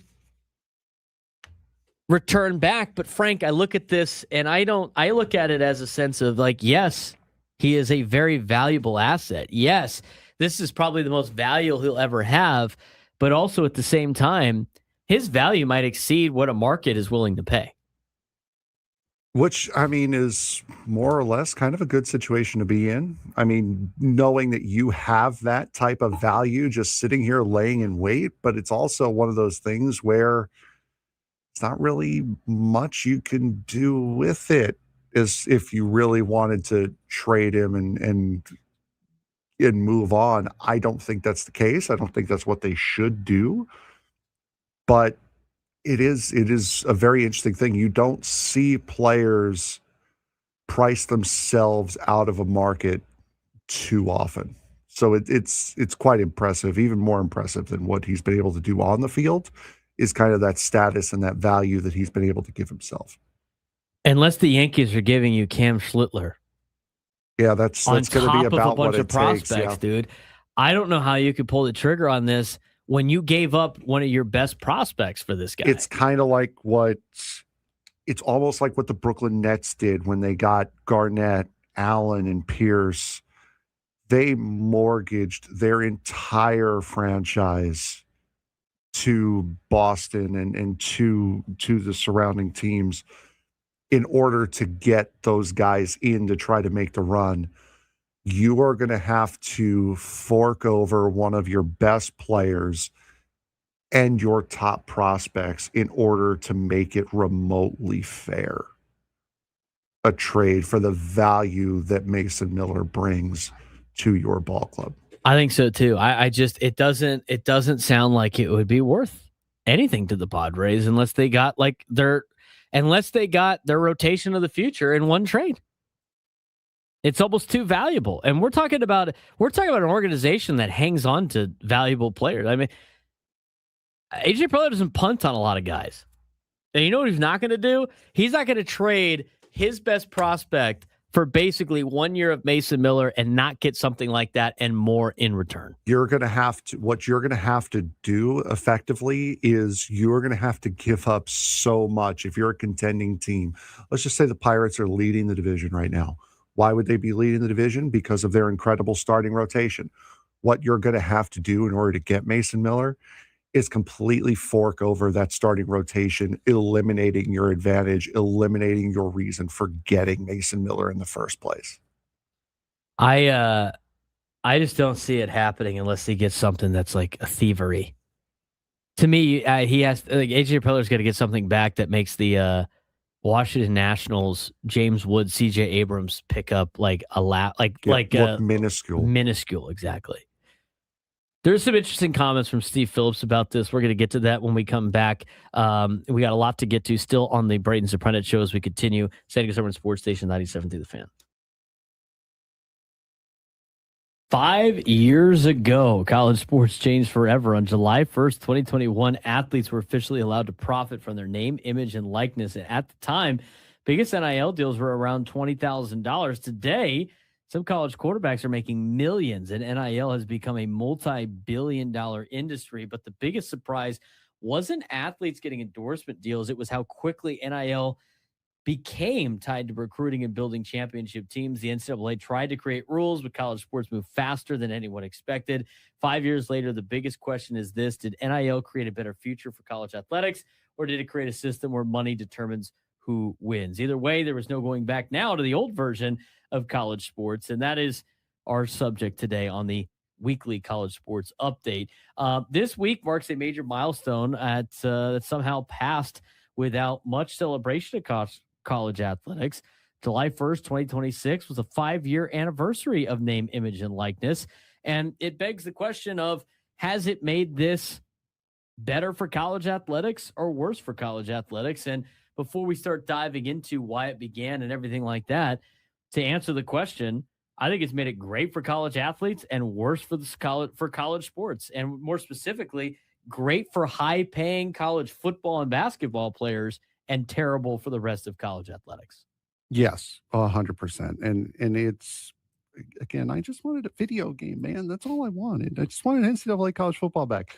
But other than that, I mean, it is spun wildly out of control. It has been great for the individual. It has not been great for the atmosphere and college athletics as a whole, the way it was anticipated to be. It's very good for the top 1%. The top 1% that was already going to make this kind of money at the next level anyway. I'm sure there's a couple of I wouldn't say feel good stories, but there's been some people that probably have benefited from this being the top in their sport in a non super lucrative professional sport like softball, like some of these other, Olympic sports, if you will, where the top echelon players are making a lot of money compared to what they would be doing previously. But, for football and college basketball, like the guys that are getting all the money were still the guys that were going to get all the money at the next level. Sure, there's some role players that are probably making some money now, but, overall, it's turned, I think, college football for the worse than it is for the better. And the only one that's really benefiting, again, is the top 1% of the earners. So from that perspective, I think this is a something that obviously needs to be fixed, but also not necessarily something to be celebrated in college athletics. No, and going back to when this started, you take a look at Hannah and Haley Cavender. Those were the two the two first ones. They were social media stars. They also happened to play basketball for Fresno State, and they signed endorsement deals for $20,000. Same thing with Derek King, who was the quarterback for Miami at the time. They signed endorsement deals for $20,000, which was huge. It was a big payday at the time when NIL first started. And now you're seeing what NIL has done. NIL spending across college athletics is projected to reach $4.5 billion this year. So what Jose Feliciano paid for the Padres would just barely be able to cover, or actually just miss being able to cover all of NIL sponsorship this season for college athletics. Yeah, and I think like the biggest surprise wasn't that athletes can make money. The surprise was how quickly NIL became connected to basically pay for play. Yep. I'm not that surprised about it. I mean, once you open the floodgates, you knew this was going to happen. I mean, you're talking about, sports, the college athletics where there was massive under the table cheating going on before you were allowed to actually pay players. There's no real surprise to me that all of a sudden, some random player's name, image, and likeness was going to be worth way more than what fair market value was for a offensive tackle,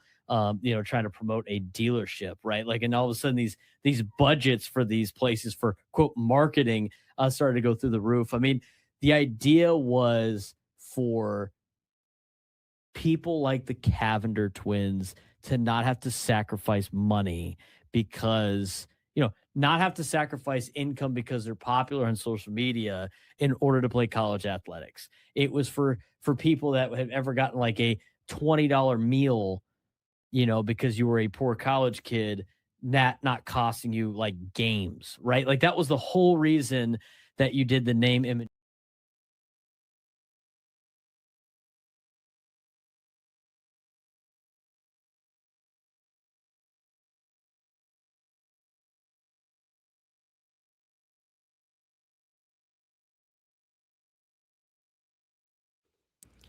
Broadcasting live from the Bill House Studios, we know how. He's Frank Marchese. I'm Braden Surprenant. It's the Braden Surprenant Show. All of our guests join us on the SDCCU fan hotline. It's not Big Bang Banking. It's better. Frank, update in the World Cup. What do we got? England in the lead, 1-0, a goal by Gordon in, I want to say like the 57th minute, something like that, not that long ago. So England currently holds the lead and are about 25 minutes away from going to the World Cup final, trying to win their first cup since 1966. And be the first time to actually bring it home to them. It's coming home. Coming home. We'll see how this transpires. I'm curious to see what kind of comment Chris Ella makes when he walks in. Oh. This is the last day we have to deal with that. 833-288-0973, 833-288-0973. We'll have a fun show tomorrow. Got a couple of guests tomorrow. We got the roundtable tomorrow as well. Darren Smith will be on the roundtable with us. Looking forward to that. And that means we're one step closer to Padres baseball. Let's talk about this Mason Miller situation a little bit further. We just went over all his numbers that show he's probably the most valuable player you can ever have right now in terms of his ERA plus. If you're going to trade the guy, now would be the time to trade him. And the only reason, again, we're having this conversation is because the Padres are 500. They're trying to find ways to improve the team because of the fact they have these big contracts that aren't performing, and they're 3.5 out of a wild card. So what do? You try to improve the roster. The best way to do that, because you don't have a lot of prospects right now, is take from a sign of strength to try to fix a lot of your issues. If the Padres were 15 games above 500, we wouldn't be having this conversation. But you know what? It's bringing up a lot of rumors out there. It's interesting to see. And so we have, at least I think so, Frank. I don't know if you're in agreement on this. I think he is so valuable, he doesn't really have a market because there's not enough people that can match it. That would not surprise me at all, honestly. Everybody keeps saying the Yankees, though. And on John Heyman's podcast, it's John Heyman, it's Joel Sherman, and it's former general manager and current MLB Network analyst Steve Phillips discussing a potential Padres-Yankees trade. And you should hear some of the names that Steve Phillips thinks could come back and help this team this year in 2026. Here he is. I think that when I look at the Yankees and their bullpen, like at some point, Duvall's scaring me a little bit. He runs away from his arm all the time with his delivery. I've proposed this before, and I think that if I'm San Diego, I'm considering trading Mason Miller. I am. And I'm considering trading him to the Yankees because if I'm San Diego, I need starting pitching and I need offense.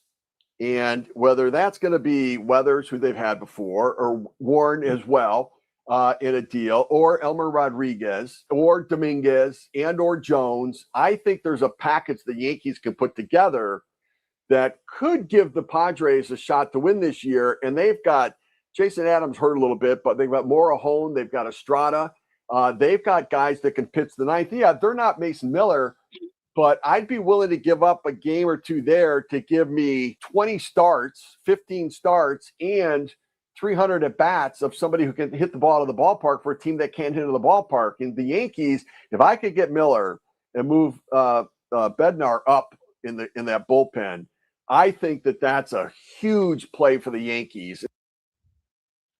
That is the same guy who was the general manager of the Mets that effectively got bullied into trading for Mike Piazza by the midday show on WFAN.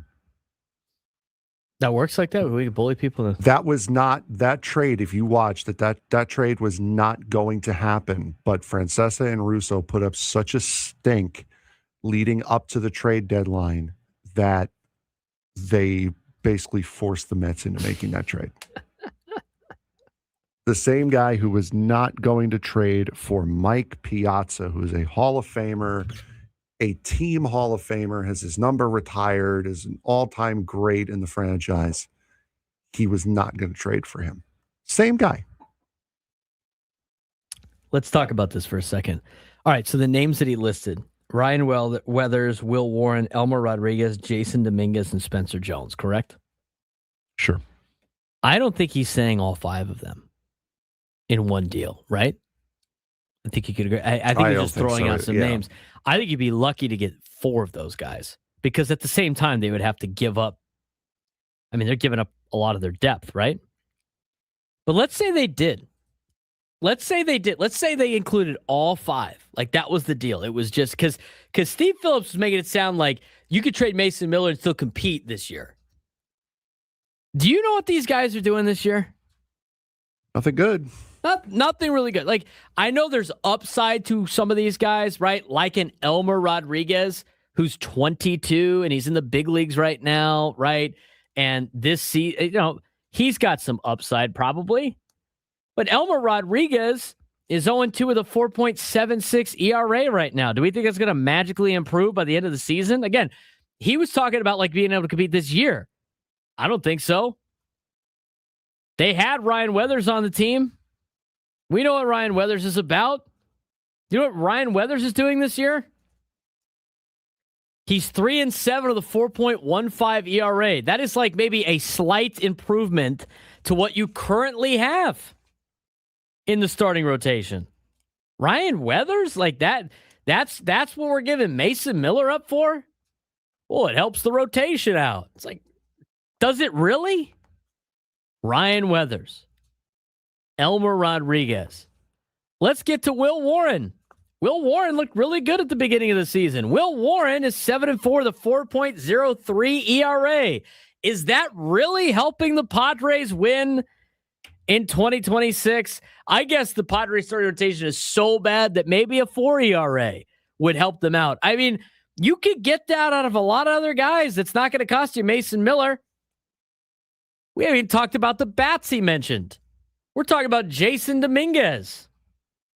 Remember Jason Dominguez was like one of their top prospects, right? He was the one that was getting thrown out there potentially in the Juan Soto deal. And this guy can't miss, going to be great. Jason Dominguez in his career as a 1.1 WAR in 600 at-bats, 245 career hitter with 21 total career home runs. This season, in just 132 at-bats, he's got 5 home runs and a 235 batting average. Sounds like he's missing. Yeah. You know what that sounds like? That sounds like something that's not going to improve this offense. This is not the description they had about getting guys that can hit the ball over the fence. His OPS is 682 this year. That sounds like everybody else that's currently on the Padres. Is that improving this lineup? 682 OPS. Give me a break. 88 OPS plus. In fact, Jason Dominguez in his 4 years as a professional baseball player has only had an OPS plus over 100 once, and he did it in 31 at-bats because he hit 4 home runs in 31 at-bats in his rookie season. Come on. Nobody's buying this crap. They're not buying this garbage that this would be a good deal. I didn't even talk about Spencer Jones. I mean, I know Spencer Jones's family very well. He's a San Diego guy. It's great. I'd love, it'd be great to have a San Diego guy out there. The guy's gigantic. Spencer Jones is 6'7". He was probably 6'5" when he was like 12. Played at Vanderbilt, high-level prospect. Not currently in the big leagues. And in the big leagues, in 73 at-bats, it's very small sample size, 233 batting average. He did hit 2 home runs. He's got potential, right? He's got potential. He also strikes out a ton. I mean, I'm telling you, like, this is not helping this team. Even if you get all 5 of those players, Steve, even if you got all 5 of those guys, does that make the Padres better or worse, that trade for 2026? Worse. I think it makes them worse. Because instead of having a lights-out closer, you lose him, which I guess he's a luxury you can't afford. Fine, fair enough. And you pick up some bats that are just like all the other bats you currently have in the order. And you pick up starting pitchers that are kind of like, I don't know, right where you're at right now currently. They're probably slightly better. I mean, I don't want to sell it short. But come on, man. That's the trade package you're coming up with. Notice he didn't say George Lombard Jr. Notice he didn't list any of those like top prospects. I mean, even if that was the case, does that trade make the Padres better over the next 2 to 3 years? No, it doesn't. Doesn't make him better in the next 2 to 3 years. Give me a joke. Give me a break. What a joke. That's what I was trying to say. It's all right, man. We see in the YouTube chat, Frank, Mason Miller couldn't handle the pressure of playing in the Bronx. Coming from a Yankees fan. Guy doesn't even want him. It's too much pressure to play in the Bronx, man. That's why the Yankees haven't won a World Series since 2009. 833-288-0973. 833-288-0973. I mean, if the Yankees are your best option to potentially trade Mason Miller, and these are some of the names that are getting thrown out there, Frank, it is way better just to hold on to this guy than anything like that, just to say you traded him. Mm-hmm. This is the whole argument I had like 2 weeks ago. Why I was upsetting people about like the luxury of having that nobody can afford having a closer on a team that doesn't win. It's still more valuable than anything that you're getting back. Why? Just because you have a closer on your team? Come on. All the other teams that maybe you've been traded for, Milwaukee, Seattle, you are trading for a prayer or a hope or a dream that one day that you can get enough guys that are going to balance everything out. Mm-hmm. Grass isn't always greener, folks. When we come back, we'll recap the mascot draft from yesterday. We simulated the game. We'll let you know how the mascot game went when we return.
Final segment of the Braden Surprenant Show on a Wednesday.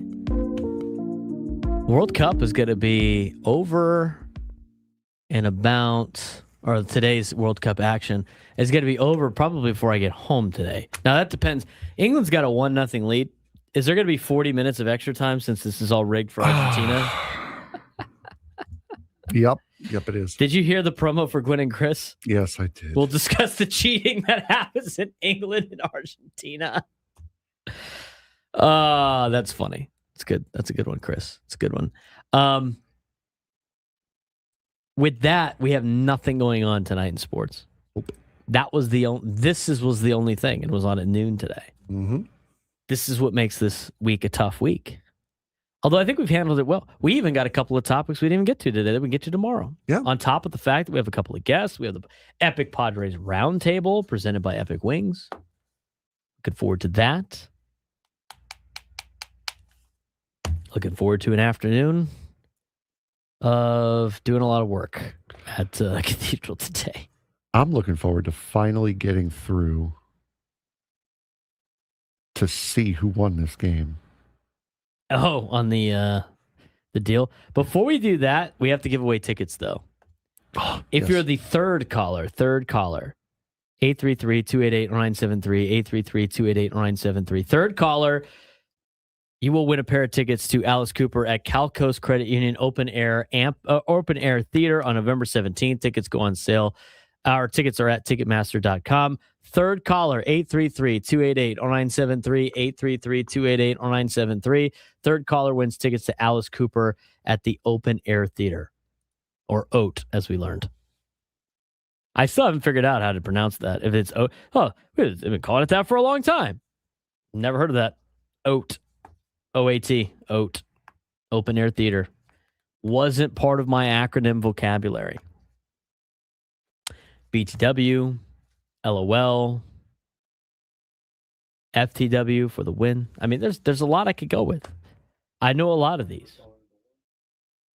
I am not, I am, as the kids say, hip. Just kidding. I don't think any of the kids that I coach actually think that to be true. I do think a lot of the things that they say are incredibly stupid. It's just like, I probably sounded like that when I was a high schooler. But OAT was not part of my deal. OAT, Open Air Theater, not in my vocabulary. I think you could determine that I don't go to a lot of concerts. I do have some concerts coming up though that I'm attending at a comedy show. So I am getting a little bit more artsy in that kind of aspect and not just sports. But tonight's one of those nights. I mean, you got to find something else to do. Tonight's a great night to convince anybody that you might be dating that's not into sports, that tonight's the night you sacrifice watching sports to go out on a date night. That's the perfect time. But am I going to be doing that tonight? I don't know. I don't know what I'm doing later on tonight. I know I'm going to be at Cathedral for most of the day today, or rest of the day today. But go find yourself a trivia night. Maybe go to trivia night on Wednesday. Go hang out with Ben Higgins at 5:00 in Oceanside. Part of this ABC thing he's doing. ABC in the community or something like that. Argentina has tied it up 1-1. They score in the 85th minute of play to knot this thing up. Here it comes. Here comes the Buffalo Wild Wings cheating scandal. They press the button. We want overtime. Did you see that? You probably missed that goal. You got to look. You got to see this after they do all the sights and sounds. Surprise, surprise. How did they cheat on this play, Frank? Identify the cheating for me. Roll it. Come on. No, they're looking for offside on the near side with Messi. That looks like a pretty good goal. I would say unless there's offside there with Messi on the pass back, that's standing. I think that's a goal. That's a pretty impressive from outside the 18. Remarkable. Incredible. All right. Simply amazing. We got to do this. All right. So we simulated the mascots via AI. Yes, we did. I've had this up on my side screen for 2.5 hours, and I've been desperately trying not to look at this. Why? It doesn't matter who wins or loses because it's all fake. But I want to win though. Yeah, but it's fake, so it doesn't count. So if you win, I'm just going to say it doesn't count. And if I win, I'm also going to say it doesn't count. But let's see how AI thought our mascot teams would play out. All right. So we are at Mascot Field, 75 degrees. Hey, wait a minute. I didn't get to set a lineup. It's already erroneous. I didn't set a lineup either. Well, how do I know that? I don't know that. It's already erroneous. I didn't want Lucille batting leadoff. I copy and pasted. Relax. We are at Mascot Field, 75 degrees, sunny, slight breeze to left. This is why you needed more time. This is going to take way too long if we're going like this. This game comes down to athleticism versus chaos. Braden, your club has a strong defensive backbone with Raymond, Fredbird, Southpaw, and Wally. While my lineup... Who knew that Raymond could play defense? While my lineup features several of the most athletic mascots in baseball. Orbit, Billy the Marlin, Screech, Paws, and Slugger. I already have invalidating this, thinking Orbit is athletic. Continue. I also hold one major advantage. What? Mariner Moose, an enormous pitcher with an intimidating downhill delivery. Braden, you have Southpaw starting. Funky left-hander, deceptive delivery, consistently distracting hitters with his antics. He also has phenomenal control. Mariner Moose, 6'7" or taller with the antlers, depending upon how you measure. Yep. Throws absolute gas.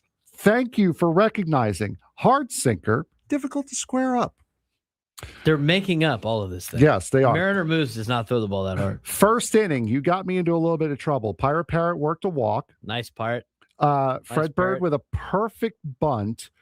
Wally. This is already off because I'm not going to have Fred Bird bunt. Wally hits a screaming line drive, but Orbit, using his gravitational pull, makes the diving catch and then doubles off Pirate Parrot at second base. Thank you very much. I literally think Frank put into the prompt all of the little details of why he drafted certain players. No. And this is already erroneous. I could show you the prompt. Erroneous. Billy Marlin singles. Pause gets it to steal second. Orbit hits a rocket into the gap. Billy scores. I'm up 1-0 after the first inning. I agree, Nate. I call BS on this. Lucille, top of the second inning, hits a double. Oh no. Dinger. 450-foot moonshot. 2-0. 2-1 going into the top of the second inning. Wow. Dinger. Bottom of the second inning, Slider walks. Clark the Cub doubles. Screech knocks him in. 2-2. Top of the third, Raymond flashes his athleticism with a triple. How is Raymond that athletic? Bernie. That's a sleeper pick I had. Bernie brings him home 3-2. Braden. Wow. Bottom of the fourth, Orbit, infield single. Billy Marlin bunts. Southpaw throws it into right field, trying to get the lead runner. What 2 is going on. Slugger, double off the wall. 2-run score. I am now leading 4-3. Top of the fifth, Fred Bird beats out an infield single. Wally walks. Digger smokes another ball. But Paw, using his tiger-like speed and agility, robs him at the wall, one of the defensive plays of the game. Bottom of the sixth, we move forward. Blooper comes up. No one knows what he's doing. Neither does your defense. Fakes a bunt. Fakes a steal. Trips. Still reaches first base safely after Raymond is caught laughing too hard to throw. This is so erroneous. Clark the Cub signals him home. I lead 5-3. Baxter, top of the seventh inning now. Baxter starts a rally with a double. Mr. Redlegs singles. Lucille drives one into the gap. Game is now tied 5-5. What a game. Oh, this is incredible. Bottom seven. Mariner Moose stays in to hit. Crushes one. Right back up through the box of Southpaw, who somehow makes a catch. Southpaw. Lefty. End of the inning. Mariner Moose finally starts to tire. Slider moves from DH to pitch. Immediately, Fred Bird singles. Pirate Parrot steals second. Raymond walks. Wally smashes a 2-run double. Braden leads 7-5. I hope this game ends in a tie. This is the first time I'm seeing any of this, by the way. Like I saw the Frank's first been, inning, like, and that's it. Sweating the whole time. We're almost out of time. So Bottom of the 8th inning, Orbit singles again. Billy Marlin reaches. Slugger hits a rocket. Raymond, I hate this. Ray makes Raymond. a diving Sleeper stop pick. and starts a 5-4-3 double play. Wow. Top of the 9th. Argentina scored to take a 2-1 lead in stoppage time. Top of the 9th. Let's go. Top of the 9th. Dinger hits a solo home run. It's 8-5. Bottom of the 9th. Southpaw returns looking tired. Screech singles. Pause doubles. 1-run scores. It's 8-6. Blooper draws a walk. Winning run comes up to the plate. Slugger launches a towering fly ball deep to left. Baxter makes the catch at the wall. Game is over. That's why I picked Baxter. Your team wins 8-6. Still erroneous. Dinger 3 for 5, 2 homers, 4 RBIs. You know I what? Hate that Triceratops. He's the number 1 pick. He has to be like that. You should have put the draft order in there and see what it would have done. I didn't know how much of a sleeper Raymond was. Argentina's about to advance to the final. Off of Interstar, Lautaro Martinez on a header. Oh, man. For Frank Marchese, I'm Braden Surprenant. We'll have less shenanigans tomorrow.